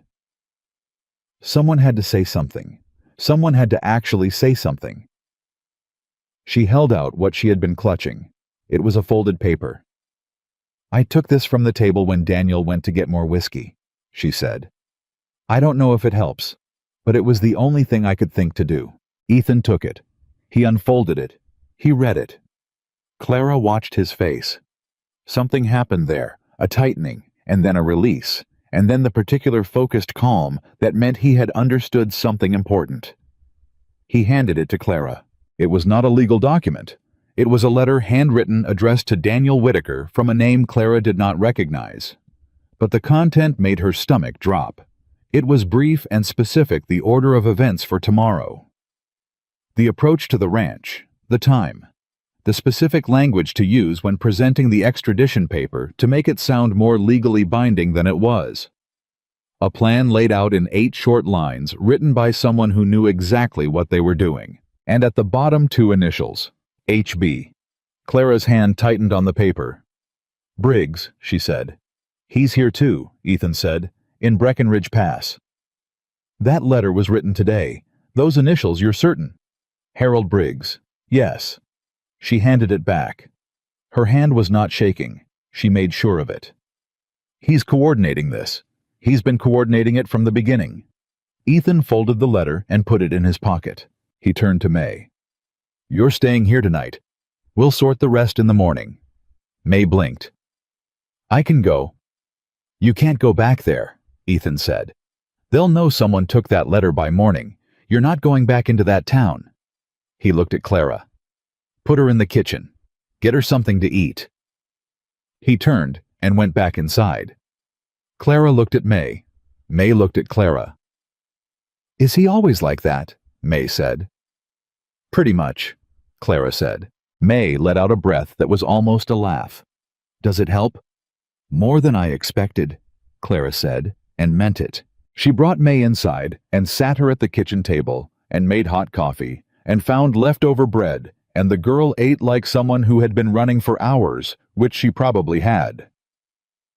Clara sat across from her and listened to the details that May gave between bites, the conversation she had overheard at the inn, the names of the men she had recognized, the specific words Daniel Whitaker had used. Daniel's voice was familiar to Clara in the way that nightmares are familiar, not comforting but known. She could hear it in May's description. The particular quality of his certainty. The way he talked about other people's rights and other people's claims, as if they were inconveniences he had already legally settled. She was still sitting at the table when Ethan came back into the kitchen 20 minutes later. He had a piece of paper in his hand, a fresh one with his own writing on it. "I need Samuel," he said. "I'll get him," Clara said. "He'll be in the bunkhouse." "I know where he'll be," she said, and stood up. She went out in the dark and knocked on the bunkhouse door, and Samuel opened it in 30 seconds, already half-dressed, with the particular alertness of an old man who has learned to sleep lightly. "Ethan needs you," she said. Samuel looked at her face. "How bad?" he said. "Tomorrow," she said. He grabbed his coat and came. The three of them and May sat around the kitchen table while Ethan explained. He was brief and precise, and he did not waste words on anything except the information that mattered. And when he finished, he laid the paper on the table with the writing on it. "I'm sending a rider to Helena tonight," he said. "I need Greer here tomorrow, or at least I need Greer to know what's happening here tomorrow and have the right paperwork filed before Whitaker arrives. The extradition order is almost certainly not valid. It's a Colorado document, and this is Montana, and there is a process for this that Whitaker is deliberately circumventing. But if Greer has something filed in a Montana court by morning, it changes the legal ground." He looked at Samuel. "Who's the best rider we have?" "Jesse," Samuel said immediately. "Jesse's 17, Ethan said. "Jesse is 17 and he rides like the ground means nothing to him," Samuel said. "And he will not stop. You know he won't stop." Ethan was quiet for a moment. "I know," he said. He looked at the paper for a moment. Then he stood and went down the hall, and Clara heard a knock, and then low voices Ethan's, and then Jesse's. And she heard Jesse's voice go up once in something that was not quite an exclamation, and then come back down, controlled, serious. 5 minutes later, Jesse Pruitt came through the kitchen in his coat and his good boots, with his hat pulled down, and his jaw set in an expression that was too old for his face, and exactly right for this moment. He looked at Clara as he passed. "I'll be back," he said. "I know you will," she said. He went out. She heard the barn door, and then hoofbeats going fast and faster into the dark, and then nothing. The kitchen was quiet. May had fallen asleep at the table with her head on her arms, which was something people did when they had been running from fear, and it briefly stopped, and nobody woke her. Samuel refilled the coffee cups. Ethan sat down. Clara looked at him across the table. "Tomorrow," she said. "Tomorrow," he agreed. "What happens if Greer doesn't get Jesse's message in time? Then we deal with what arrives." "6 men," she said, "and a corrupt sheriff." "6 men and a corrupt sheriff and a fraudulent legal document," Ethan said, "which is a lot, but it's not everything." "What does it not have?" she said. He met her eyes. "The truth," he said. "It doesn't have the truth. We do." She looked at him. "Is that enough?" she said, and she was not asking about tomorrow specifically. She was asking about something larger than tomorrow, and he knew it. Ethan was quiet for a moment. "It has to be," he said, "because it's the only thing worth fighting with." Clara wrapped both hands around her coffee cup. She thought about 18 months of careful entries in a green journal. She thought about a girl named May who had walked 12 miles in the dark to give a stranger a stolen letter because someone had to say something. She thought about Jesse Pruitt riding through a Montana night toward Helena, like the ground meant nothing to him. She thought about a man who had told armed strangers she was his wife without pausing to calculate the cost. "Ethan," she said. He looked at her. "Whatever happens tomorrow," she said, "I need you to know something." She held his gaze. "I came to your gate because I needed a place to survive. I didn't come here expecting—" She stopped. She started again more carefully. "I didn't come here expecting to matter to anyone. That wasn't part of the plan." He said nothing. He waited. "I matter here," she said. "And I know I know it's a strange thing to say at this particular moment. But I needed to say it before tomorrow because tomorrow might be complicated and I—" She stopped again. "Clara," he said. She looked at him. "You matter here," he said. "That's not going to change based on what happens tomorrow." She nodded. She looked at her hands. "All right," she said quietly. "All right," he said. They sat there at the kitchen table with the cold coffee, and the sleeping girl, and the lamp burning low between them, and outside the Montana night was dark and enormous. And in 12 miles, Daniel Whitaker was probably sleeping the untroubled sleep of a man who believed he had already won. He did not know about the lawyer.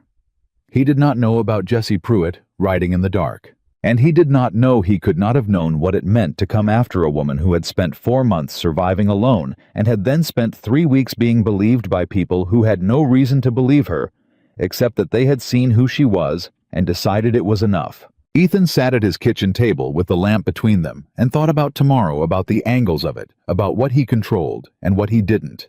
And he thought about the journal in the spare room and Arthur Greer in Helena and Harold Briggs 12 miles south.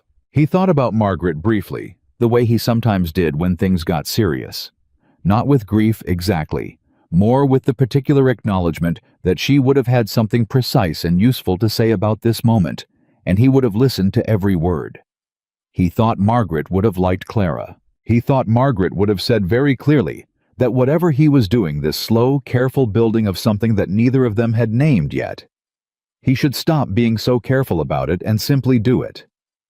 He thought she would have been right. He looked at Clara. She was looking at the lamp. "Try to sleep," he said. "A few hours at least." She looked up.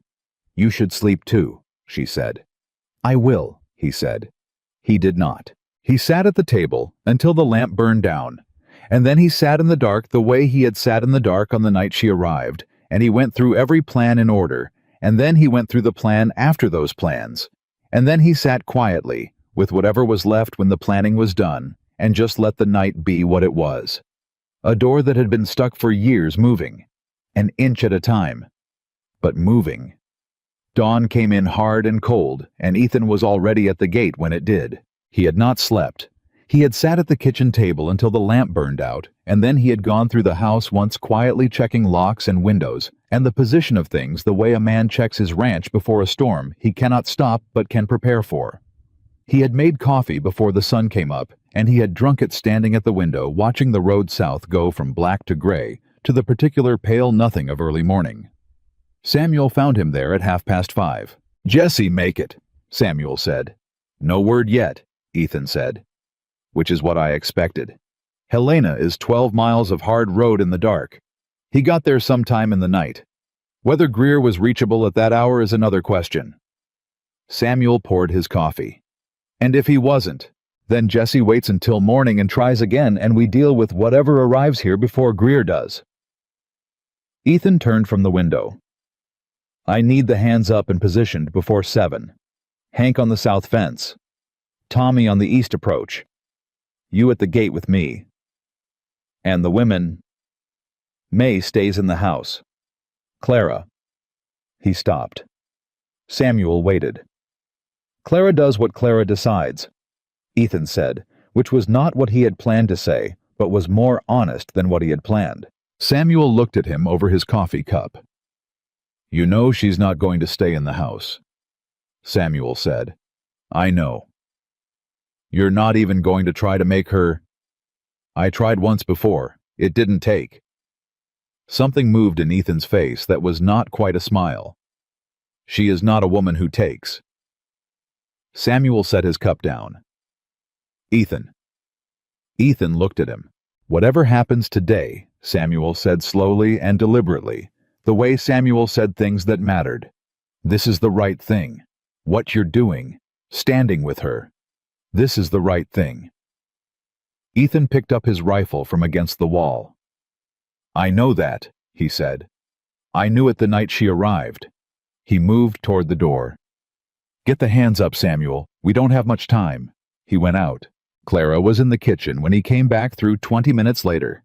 She was dressed fully, the gray wool dress, her boots, her hair pinned up and back in the practical way she wore it when she was working.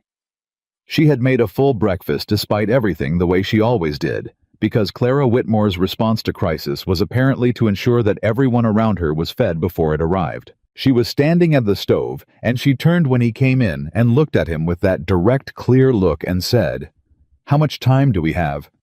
Maybe 2 hours, he said. Maybe less. She nodded. She turned back to the stove. She was quiet for a moment, and then she said without turning around, I want to be at the gate when they come. I know. I'm not asking permission. I know that too. She turned around and looked at him. He looked back at her. You stand beside me, he said.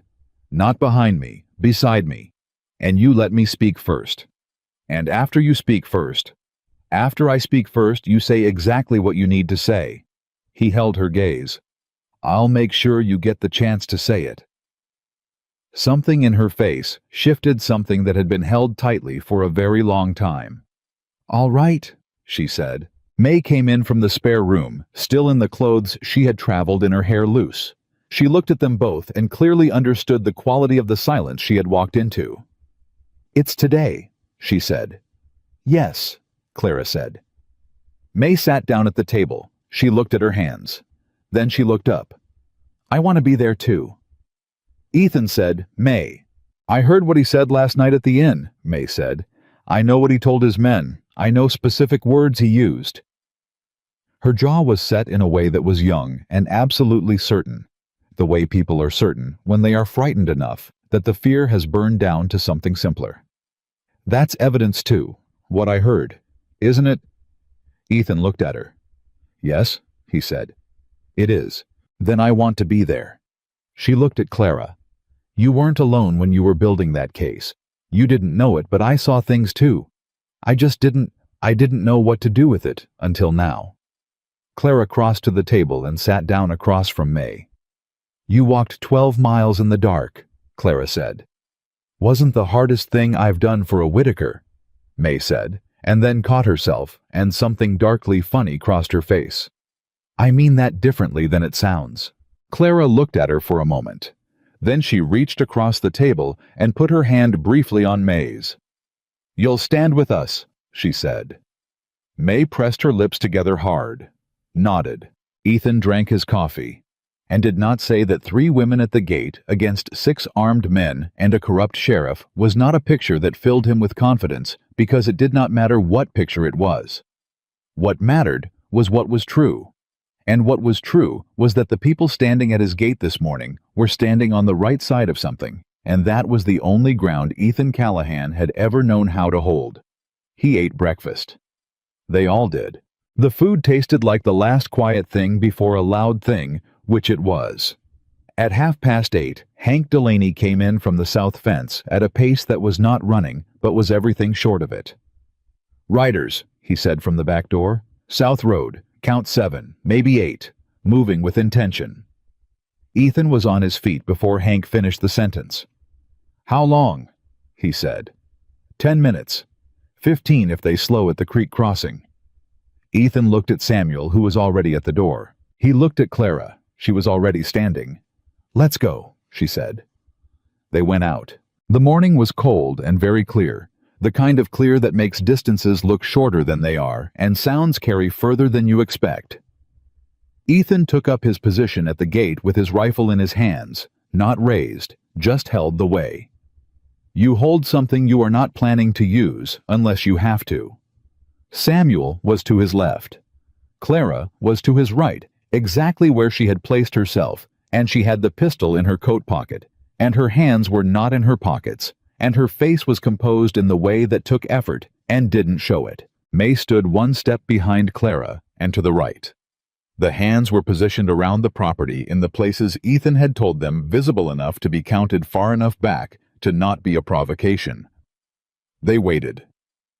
The riders came over the low rise in the South Road at the pace of men who are certain of their authority and want that certainty to arrive before they do. There were 8 of them. Daniel Whitaker was in the center. Clara had not seen him in 4 months, and the sight of him hit her. Somewhere she had not fully expected, not with fear. She had been afraid of him for so long that the fear had changed into something else, something colder and more functional, but with a physical recognition that tightened everything in her chest. He was exactly as she remembered.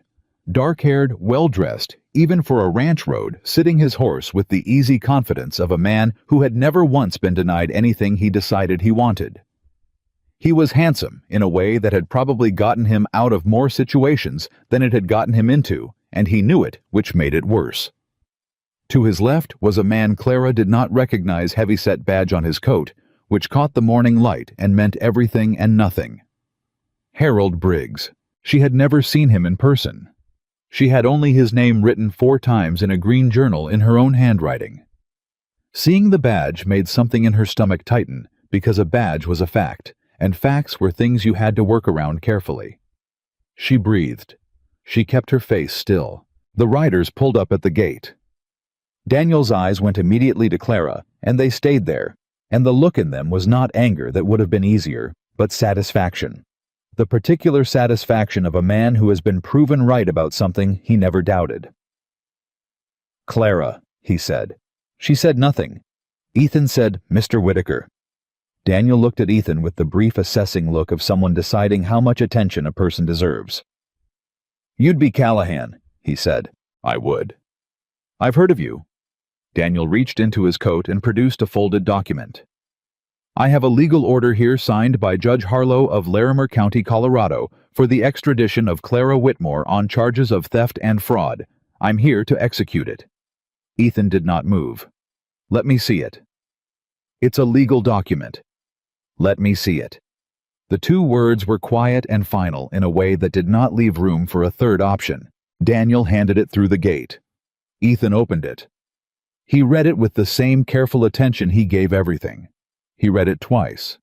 Then he folded it and held it and said, "This order was signed in Larimer County, Colorado. This is Gallatin County, Montana. This document has no legal standing in this state without filing through a Montana court. The judge in Larimer County has jurisdiction in Larimer County," Ethan said. "He has no jurisdiction here. To execute this order in Montana, you would need a Montana judge to recognize and validate it. That process takes time and requires notification of the accused party." He met Daniel's eyes. "Has Miss Whitmore been notified of this proceeding?" A silence. "She's standing right in front of me," Daniel said. "That's not notification," Ethan said. "That's arrival. There's a legal difference, Mr. Whitaker. I suspect you know that." Daniel's expression did not change, but something behind it did a brief, controlled recalibration the way a man recalculates when the ground shifts under him. Harold Briggs moved his horse slightly forward. "Mr. Callahan, I'm Sheriff Harold Briggs of Larimer County. I am authorized to pursue extradition of wanted individuals across state lines." "You are authorized to pursue the process of extradition across state lines," Ethan said. "That process involves courts, filings, notification. It does not involve 8 men and a document that has not been reviewed by a Montana judge." He paused. "Unless the law works differently in Larimer County, in which case I expect you'll want to discuss that with my lawyer." Briggs said, "Your lawyer." "Arthur Greer. He's based in Helena. He filed documentation with the Gallatin County Court at 7 o'clock this morning, establishing Miss Whitmore as a protected witness in an active fraud case." Ethan reached into his own coat and produced a paper. He held it up. "This is the filing notice. You're welcome to read it." The effect of those words on Daniel Whitaker was not dramatic. He was too controlled for drama. But Clara, who had watched his face across a household for 3 years, saw at the almost invisible tightening around his eyes the smallest possible shift in the set of his jaw. He had not expected the lawyer. He had not expected the filing. He had expected to arrive at a ranch with a piece of paper and a sheriff and 6 armed men and find a woman with nowhere to go and a rancher who could be intimidated or bought. He had not done his homework on Ethan Callahan. That had been a significant miscalculation. "A witness," Daniel said, his voice perfectly level. "In what case?" "In the case concerning fraudulent financial records maintained by Whitaker Mining and Development over a period of 18 months. Ethan said.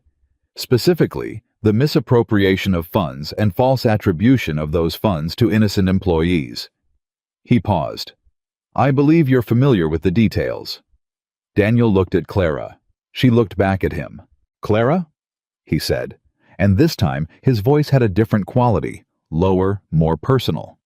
The voice he used when he was trying to reach past business and into something more manipulable. Whatever he's told you, whatever he's promised you, this is not going to end the way you think it is. You don't understand what you're dealing with. I understand exactly what I'm dealing with, she said.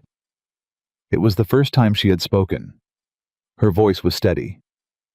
I've understood it since the night you told me to falsify the records or take the blame. I just didn't have anyone standing with me then. She felt Ethan beside her, not touching, not needing to, just there. You have nothing, Daniel said. You have a journal written by a woman who has already been legally accused of theft.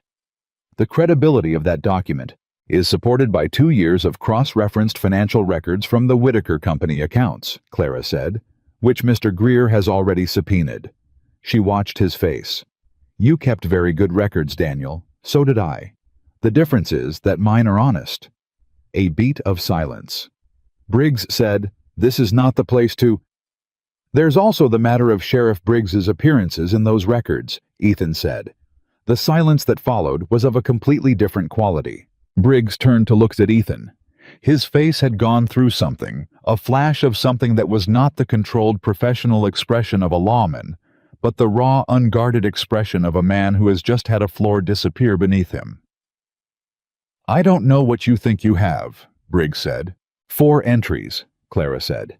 2 direct payments. 1 facilitation of dropped charges. 1 meeting at the Whitaker house where you arrived without a case and left carrying something that was not yours. She met his eyes. I was there that night, Sheriff. I served dinner. I saw everything. Briggs looked at her with a look that she felt in her bones, the look of someone deciding whether to threaten or retreat, working out the calculation in real time. You can't prove. The records prove it, Clara said. I didn't need to. They did it for me. Daniel moved his horse a half step forward. Ethan moved. He didn't raise the rifle. He didn't step in front of Clara. He simply moved 1 step to the left so that he was between the horse and the gate, and his position made the geometry of the moment completely clear to everyone present. Daniel's horse stopped. Daniel looked at Ethan. You're making a serious mistake, he said. Quiet now. Private almost the way serious threats are private. I have resources you have not begun to account for. I have men in this state. I have connections in this territory's government. I can make your life on this ranch very difficult, Mr. Callahan. Loans called in, supply lines complicated, the kind of quiet difficulties that don't make news but make running a ranch nearly impossible. Ethan said nothing for a moment. Then he said, Are you threatening me, Mr. Whitaker? I'm describing consequences. Then let me describe one back. Ethan's voice was completely even, not loud, not hard. Just certain in the way that very few voices ever manage to be certain. If you pursue this woman through courts, through hired men, through the kind of quiet difficulties you're describing, I will make sure that every piece of evidence in that journal and every name attached to every transaction becomes public record, not just in Colorado, in every territory where those names have meaning. He paused. I reckon you can imagine what that looks like. Daniel's jaw tightened. And, Ethan said, if any man on this property or any hired representative of yours comes within a mile of this ranch or this woman without a properly executed Montana court order, I will have them arrested for trespass and harassment of a protected witness. I have a lawyer who will enjoy that process very much. The 8 riders were very still. Daniel looked at Ethan for a long moment. He looked at Clara. He looked at the paper in Ethan's hand, and something happened in Daniel Whitaker's face that Clara had never seen there before.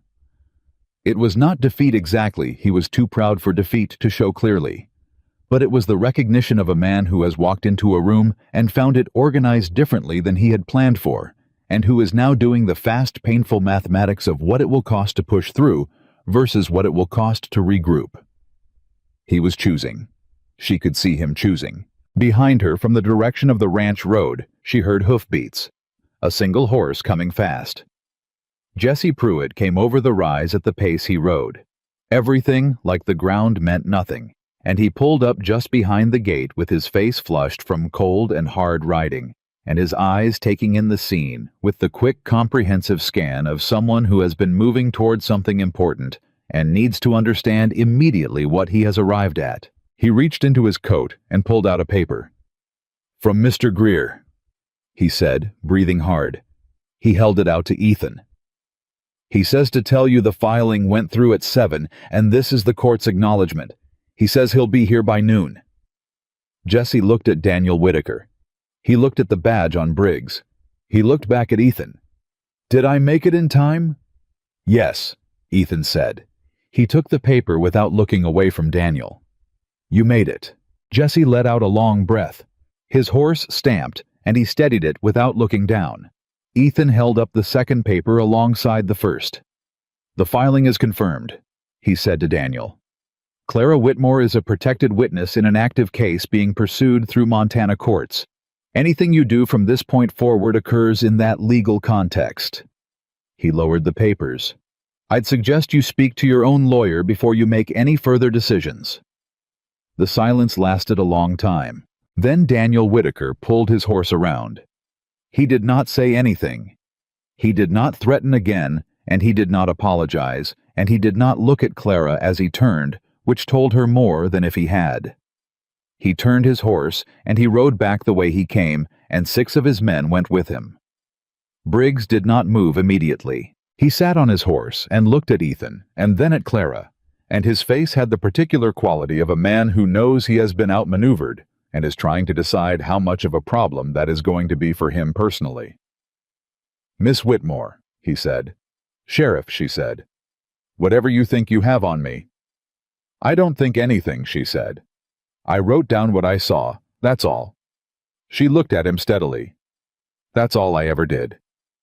Briggs looked at her for another moment. Then he turned his horse and followed Daniel down the south road. Nobody moved until the sound of hooves was completely gone. Then Samuel let out a breath that was long enough to suggest he had been holding it for considerably longer than 1 moment. Jesse said from his horse in a voice that was trying very hard to be casual and not quite getting there, "Did that work?" "Mostly," Ethan said. "Mostly." "The fight isn't over," Ethan said. But the ground shifted. He looked at Clara. She was standing exactly where she had been standing, straight still, hands at her sides. But the composure that had held her through the last 20 minutes was doing something at the edges now. Not breaking, but changing shape. She looked at Ethan. He looked at her. "You all right?" he said. She opened her mouth, closed it. "Clara," he said more quietly. "I will be," she said. "Give me a minute." He nodded. He turned to Samuel and Jesse and gave them specific tasks in specific voices, the way he always did when things needed doing, and the hands began to move, and the gate was closed, and the property went back into its own motion. And Clara stood at the gate post, with both hands wrapped around the top rail, and she looked down the south road where Daniel Whitaker had gone, and she breathed. In, out, in, out. 4 months. 4 months of running. 4 months of watching roads, and packing her bag, and counting exits, and sleeping in barns and churches, and a boarding house that threw her out. And 11 days on the road north with nothing but a leather bag and a journal and her own stubbornness. And now this. She heard footsteps beside her.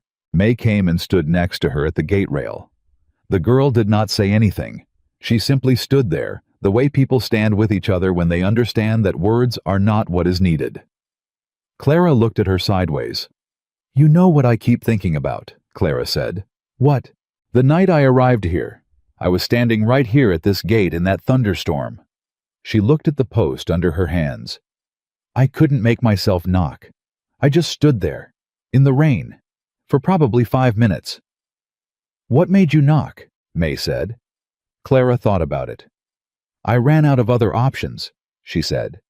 And then after a pause, "And I decided that was good enough." May was quiet for a moment. "I almost didn't come last night," May said. "I almost talked myself out of it. I kept thinking, what if they see me leave? What if Daniel has someone watching the road? What if I get to that ranch and nobody believes me?" Clara turned to look at her. "But I kept thinking about you," May said. "About what you did. About how you kept those records for 18 months because you knew they were wrong, and you kept thinking someday someone is going to need to know this, and you were right. She looked at Clara directly. You were right about all of it.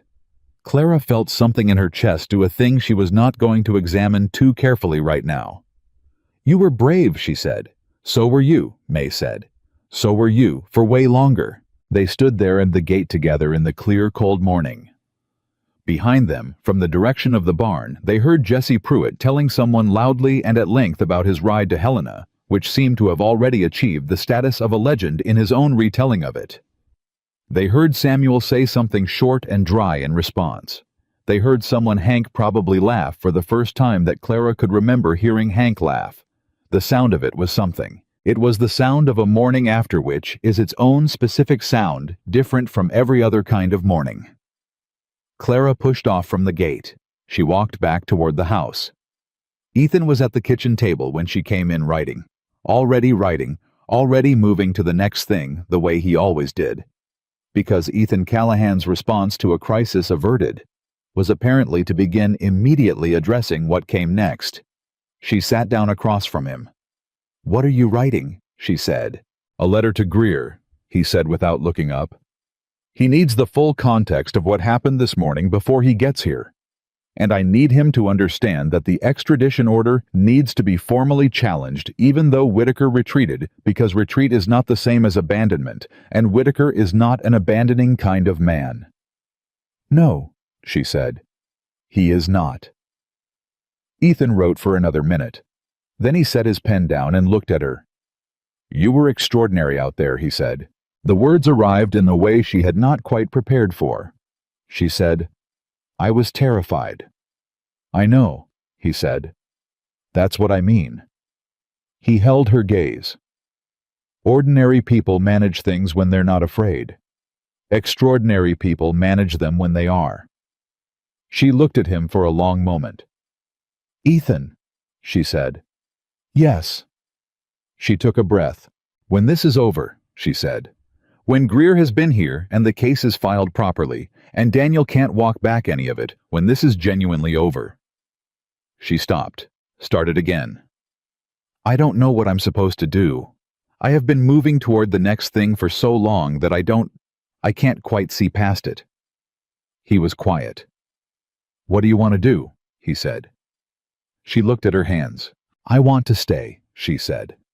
It came out quieter than she intended, more exposed than she planned, and she was aware of that, but she did not take it back. Ethan said nothing for a moment. "Then stay," he said. She looked up. His face was exactly as it always was, composed, direct, the particular quality of stillness that was not absence, but presence, all of it focused entirely on her. "Just stay," she said. "I called you my wife at the gate 3 days ago," he said, "in front of 8 armed men and a corrupt sheriff." The very smallest thing moved in his face. "I'm not in the habit of saying things I don't mean." Clara looked at him. She said, "That is either the least romantic proposal in the history of proposals or the most honest one." "Probably both," he said. She put her hands flat on the table. She breathed. She thought about a gate in a thunderstorm, and a prayer in the dark, and a green journal, and 12 miles of dark road, and a girl who said someone had to say something, and a boy who rode like the ground meant nothing. She thought about what it felt like to stand beside someone instead of behind them. "All right," she said. "All right," he said. He picked up his pen and went back to his letter. Clara looked at him for another moment.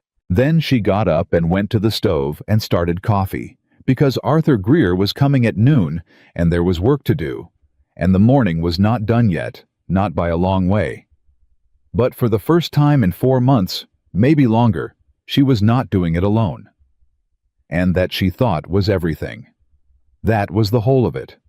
Not rescue, not grand gesture, not a story with a clean ending already written. Just someone beside you. Just that. Just that. Arthur Greer arrived at noon exactly the way men who bill by the hour tend to arrive, precisely without apology, already thinking 3 steps ahead of the present moment. He was smaller than Ethan had expected. Compact, gray-haired, with the kind of face that had been argued into its current configuration over several decades of courtrooms. He carried a leather case that was nearly as worn as Clara's, and he shook Ethan's hand at the gate with the firm efficiency of someone for whom handshakes were professional instruments rather than social ones. He looked at Clara for a long moment before he said anything to her. Then he said, "You kept every entry dated." "Yes," Clara said. "And cross-referenced." "Yes." "Against the original ledgers." "Against both sets," she said. "The ones Daniel showed his father, and the ones he kept separately." Greer looked at her with an expression that was as close to reverence as a man like Greer probably got. "Miss Whitmore," he said, "I have been waiting for someone like you for 3 years." They sat at the kitchen table, Ethan, Clara, Greer, and Samuel, because Samuel had earned his seat at every table on this ranch, and Greer went through the journal page by page with the focused intensity of a man assembling a weapon. He asked questions that were precise and occasionally uncomfortable. He asked Clara to explain entries that seemed ambiguous. He asked Ethan about the morning confrontation with specific attention to the exact words Daniel and Briggs had used. He wrote constantly. His handwriting was small and very fast, and absolutely illegible to anyone but himself. After 2 hours, he closed the journal and folded his hands on top of it. "Here is where we are," he said. "The extradition order is procedurally invalid in Montana. Challenging it is straightforward, and I have already begun that process. Daniel Whitaker knows this, which is why he retreated this morning, rather than push through." He looked at Ethan. "He will try again, but he will try differently next time. He'll look for a Montana judge he can influence, or a technicality that lets him reframe the approach." "How much time before he finds one?" Ethan said. "Depends on his connections in this territory, which I am currently mapping." Greer tapped the journal. "But here is the more important thing. The journal, combined with the financial records I have already subpoenaed from Colorado, gives us a case for fraud that goes well beyond Daniel Whitaker personally. The names in these entries, particularly Briggs, represent a network of corruption that a territorial prosecutor would be very interested in." He paused. "Provided the territorial prosecutor is not himself connected to that network." A silence. "Is he?" Clara said. "I don't know yet," Greer said. "I am finding out." He looked at her directly. "This is the part where I need you to understand something, Miss Whitmore. What you are holding is more dangerous than you realized when you took it. The men in this journal are not small men. They are men who have built significant structures of power and money, and they will not watch those structures fall without doing everything in their capacity to stop it." "I'm aware," Clara said. "I don't think you are fully aware," Greer said, not unkindly. "Not yet. When this case goes forward, and I believe it will go forward, your name will be attached to it. Permanently. People will know you were the one who brought this evidence forward. Some of those people will not be grateful." Clara looked at him. "Will the evidence hold?" she said. "Yes." "Will it expose what Daniel did, all of it?" "All of it and more." "Will it protect the people he blamed before me?" She paused. "There were others. A bookkeeper named Thomas Ware who was dismissed 2 years before I arrived. A woman in the household staff named Ruth, who was accused of stealing silverware and fired without reference." Greer wrote the names. "I will find them," he said. Clara put both hands flat on the table. "Then we go forward," she said. Greer looked at Ethan. Ethan looked at Clara. He said nothing because there was nothing to add. Greer closed his notebook.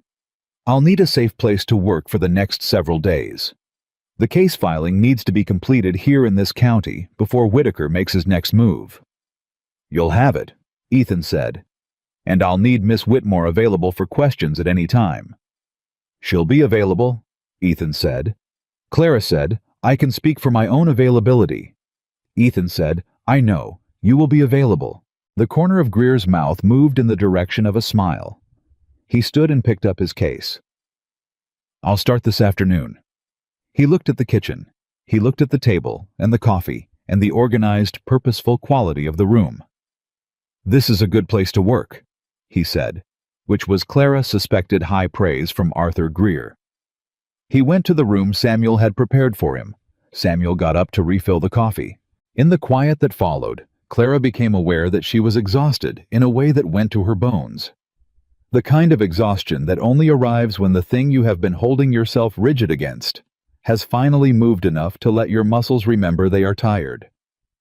She put her head in her hands. Just for a moment. Just one moment. She felt Ethan's hand on the table near hers. Not touching. Near. "Go sleep," he said quietly. "A few hours. I'll be here." She looked up. "There's still—" "I know. Go sleep." She went. She slept for 3 hours in the gray dress without taking off her boots, which was the sleep of someone who does not quite believe the emergency is over, and woke to the sound of voices in the kitchen. Greer asking questions, and Ethan answering, and May's voice in between, steady and clear, giving details she had heard at the inn, with the precision of someone who had been replaying them carefully for hours. Clara lay still for a moment and listened to the sound of her case being built in the next room. Then she got up and went back in and took her seat at the table. Greer looked up from his writing. "Rested? Enough," she said. "Good. I have 7 more questions about the March entries." She pulled the journal toward her. "Ask." The next 4 days were the most concentrated work Clara had done since her months with the Whitakers, but nothing like those months because this work moved in a direction she could believe in.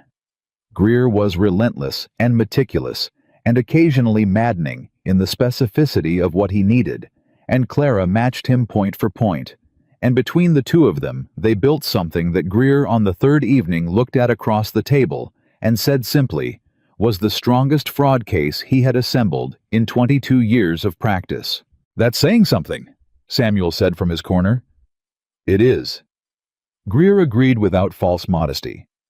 On the 4th day, the first response came from Colorado.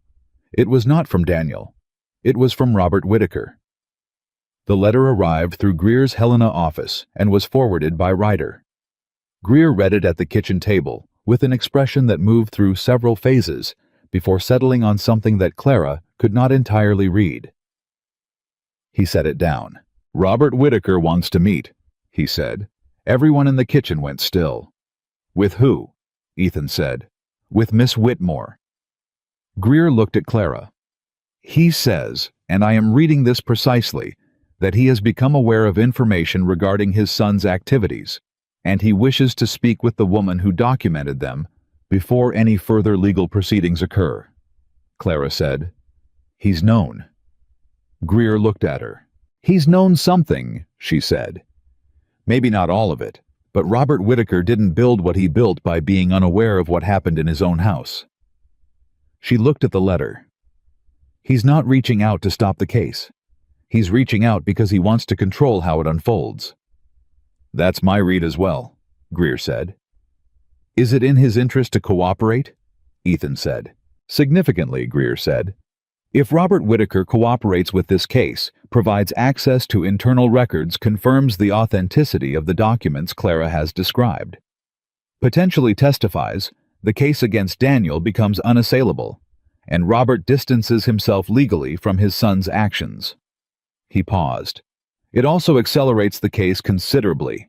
Without Robert's cooperation, this takes 18 months through the courts. With it," he looked at Clara, 3 months, perhaps less. 3 months versus 18. Clara looked at the letter. "He'll want conditions," she said. "Certainly. He'll want Daniel's exposure minimized in ways that protect the family name. Probably. I won't agree to that."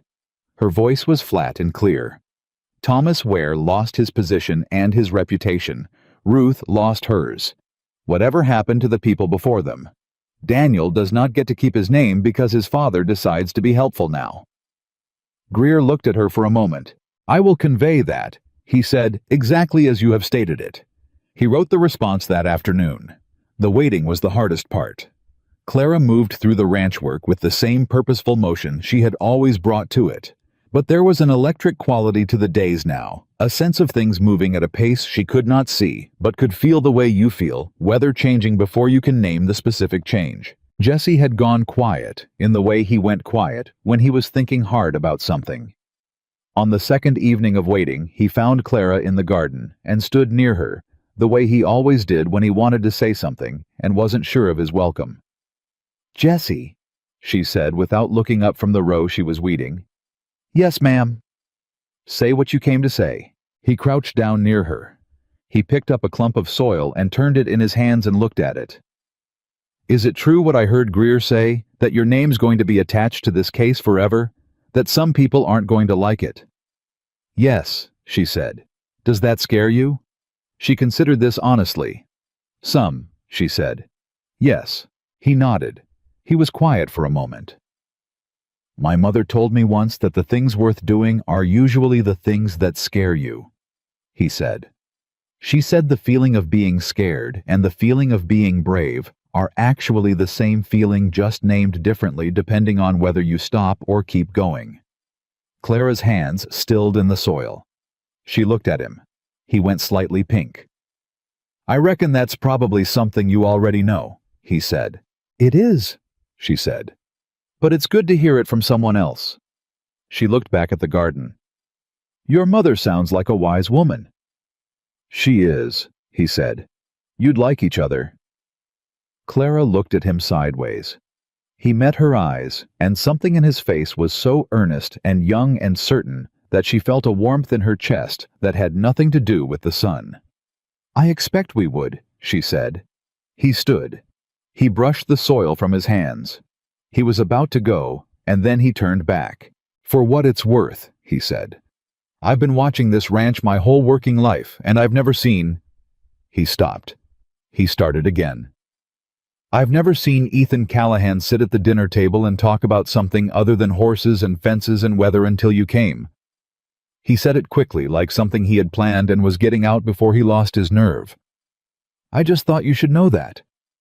He walked away before she could respond. Clara sat in the garden with her hands in the soil and looked at his retreating back and thought about how 17 could sometimes see things more clearly than 40, because 17 had not yet learned all the reasons to look away.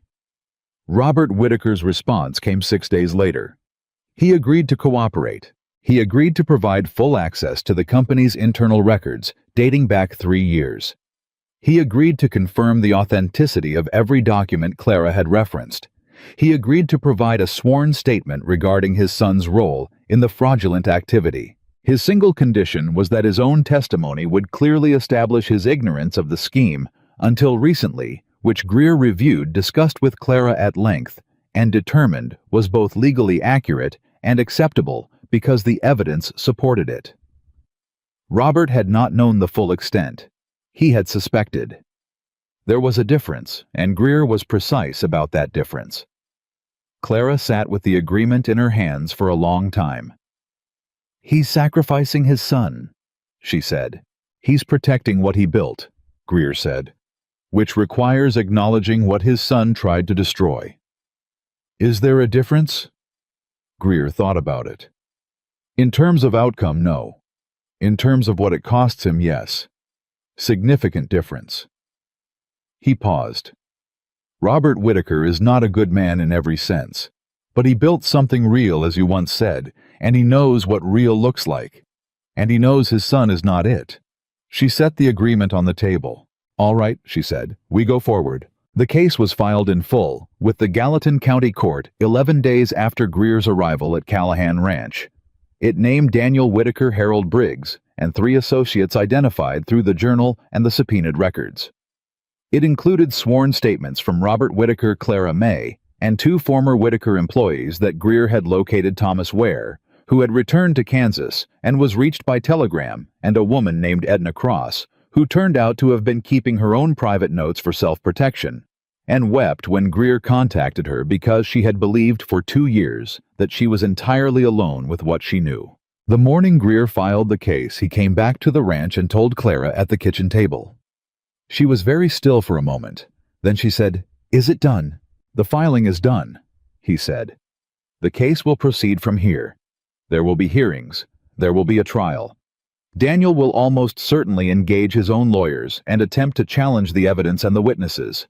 But," he folded his hands on the table, The structure of what you built in that journal is extremely difficult to challenge. You cross-referenced everything. You dated everything. You corroborated everything that could be corroborated. He looked at her. You built this case, Miss Whitmore, not me. I simply carried it where it needed to go. Clara looked at him. She said, "Will Thomas Ware get his reputation back?" "His name will be formally cleared as part of the proceedings." "Yes." "And Ruth?" "I found her. She is living in Denver. She will also be formally cleared." Greer paused. "She cried when I told her. She said she had spent 2 years believing there was something wrong with her." The kitchen was completely quiet. Clara nodded once. She pressed her lips together. She looked at the table. "Good," she said in a voice that was entirely steady. "That's what mattered." Greer gathered his papers.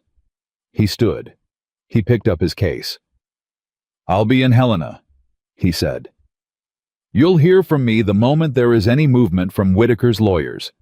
In the meantime—" He looked at Ethan, who had been standing near the door through this entire conversation, present and quiet, the way he was always present and quiet.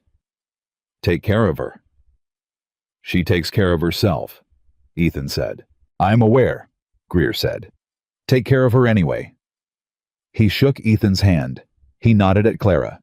He tipped his hat to Samuel, who was in his chair in the corner, and nodded back with the dignity of a man who has been on the right side of things and knows it. Greer left. The kitchen was quiet in a completely new way, not the quiet of waiting, not the quiet of before or during. The quiet of after. The particular silence of a room where something has been completed.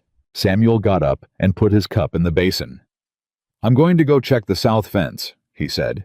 "It's been needing attention." He went out. Clara stood at the kitchen table with her hands resting on the back of a chair. Ethan crossed the kitchen and stood near her, the way he stood near things that mattered, close enough to be present, far enough to give her room to be whatever she needed to be. "Clara," he said. She looked up. "How are you?" he said. Just that. Plain direct, the way he said everything. She thought about it honestly. "I don't know yet," she said.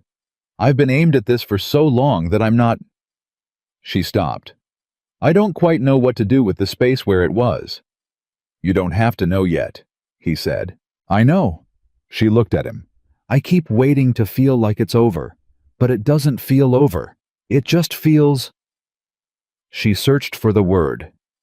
"Different. Like the ground is the same ground, but it's been leveled somehow." Ethan considered this. "That's what solid ground feels like," he said. "When you're not used to it." She looked at him for a long moment. "Ethan Callahan," she said. "Yes. You said something at the gate 3 days ago." She held his gaze. "Something about not being in the habit of saying things you don't mean." A pause. "I remember what I said," he said. "I want you to know that I'm not—" She stopped. She started more carefully. "I'm not staying here because I have nowhere else to go. I want that to be clear. Greer would find me a place.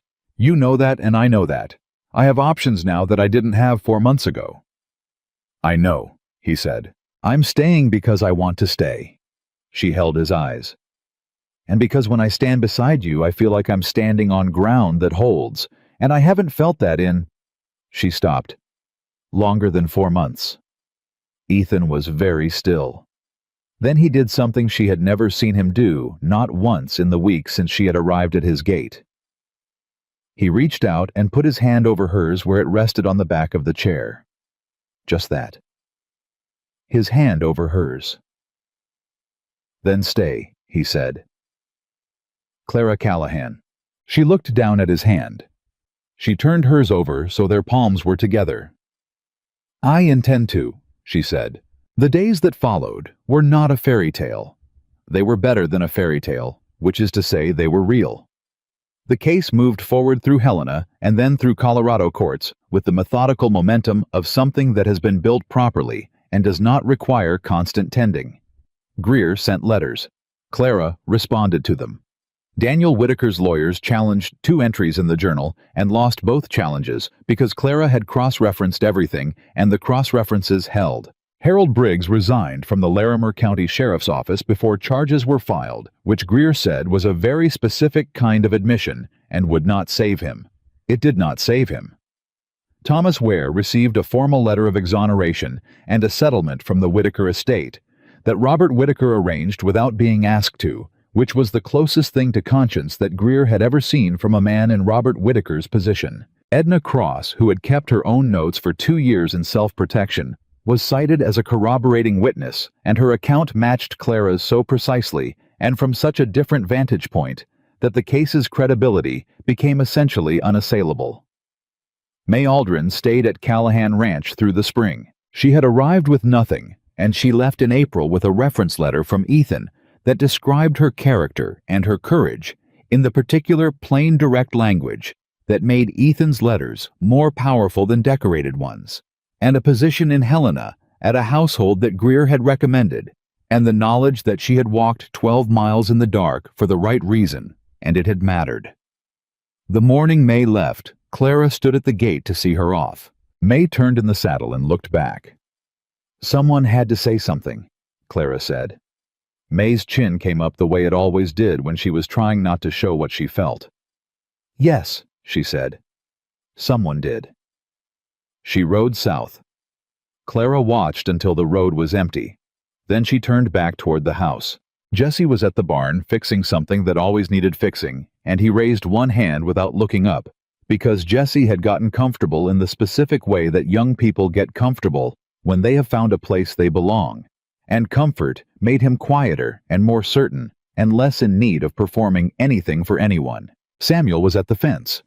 He was always at some fence. The fences on Callahan Ranch were the best maintained fences in 3 counties, which Samuel considered both a professional accomplishment and a personal philosophy. Ethan was at the kitchen table. He was doing the accounts which he did every week, and he looked up when she came in, and the look he gave her was the look she had come to understand as his way of asking without asking whether she was all right. "I'm fine," she said. He looked at her for a moment. "Liar." She sat down across from him. "A little," she said. "I'll be fine." He nodded. He went back to his accounts. She sat there with him in the quiet and watched his hands move across the figures, and thought about all the ways a person could arrive somewhere and not know they had been heading there the whole time. She thought about a gate in a thunderstorm. She thought about a prayer in the dark. She thought about what it meant to ask for one place and receive without knowing you were receiving it something far larger than a place. "Ethan," she said. He looked up. "What do you think would have happened," she said, "if you had actually been asleep that night?" He set his pen down. He thought about it with the same seriousness he gave everything. "I think you would have done what you always do," he said. "I think you would have kept going. Maybe," she said. "But it would have been different." "Yes," he said. "It would have been different." He picked his pen back up. "I wasn't asleep," he said. "No," she said. "You weren't." She got up and started coffee because that was what this kitchen was for, and she was who she was, and behind her she heard Ethan's pen moving across his figures, and outside she heard Jesse say something to one of the horses in the low, reassuring voice he had gotten from watching Ethan, and had made entirely his own. And further out, she heard Samuel's hammer on a fence post, steady and rhythmic, the sound of a man doing a thing that needed doing. Daniel Whitaker was convicted the following autumn. Fraud, misappropriation, and conspiracy. His sentence was 7 years reduced to 5 on appeal, which Greer said was about what the legal system produced for men with resources, and Clara said was about what she had expected, and they were both right. And it was enough. The Whitaker name survived thinner and more careful than before, which was perhaps what it deserved. Clara's name survived too. It was in the court records. It was in the newspapers that covered the case briefly in the way that newspapers covered cases involving corruption and money, which was with more attention to the money than to the woman who had documented it. But her name was there attached to a case that held attached to evidence that proved true attached to the courage that had carried it from a Colorado household through 4 months of running and 12 miles of dark road and a gate in a thunderstorm all the way to a courtroom in Helena, Montana. The night the verdict came through, Greer sent a telegram. Ethan read it at the kitchen table. He slid it across to Clara. She read it. She set it down. Jesse, who had been told he could stay up for the news, said from his chair in the corner, "Well, it held," Clara said. Jesse let out a breath so long it seemed like he'd been holding it since April. Samuel, who was also in his chair, because Samuel had earned every chair in this house, simply nodded once and closed his eyes for a moment, and then opened them again and looked at Clara in the way he looked at things he considered settled. "Told you," he said. "You didn't tell me anything," she said. "I didn't have to," Samuel said. "You already knew." She looked at him. He was right. Ethan folded the telegram and put it in his pocket and looked at Clara across the table. She looked at him. He said, "You ready to be done with this?" She thought about Thomas Ware and Edna Cross and Ruth in Denver and May, riding south on an April morning with a reference letter that said the truth about who she was. She thought about a green journal and 18 months of careful entries and the weight of paper that should not have weighed anything but had. She thought about a gate in a storm and a prayer in the dark and a man who was not asleep. "Yes," she said. "I'm ready." He reached across the table. She put her hand in his. Outside, the Montana sky was doing what Montana skies did, large and indifferent and absolutely magnificent in the way of things that do not require your acknowledgement to be real. Inside the kitchen, the lamp was burning steady. The stove was warm. The garden that Clara had brought back from the dead was resting under the first frost which Ethan had told her it needed and which she had chosen to believe him about, and which she would see proved right in the spring, when it came up green again, the same way things that have been tended through hard seasons come up green not despite the cold, but because of it. But this was the thing about Callahan Ranch that nobody from town would have believed if you had told them 3 months ago it was not a lonely place anymore. It had not been a lonely place since a woman arrived at the gate in a thunderstorm with a leather bag and a secret and an exhausted, unbending refusal to beg. And when people in later years asked Ethan Callahan how a man who had sealed his heart shut for years had managed to open it again, he always gave the same answer in the same flat, plain, entirely honest voice. He said, "I was never asleep. I just needed someone to say the truth out loud." And that was all. That was every bit of it. That was enough.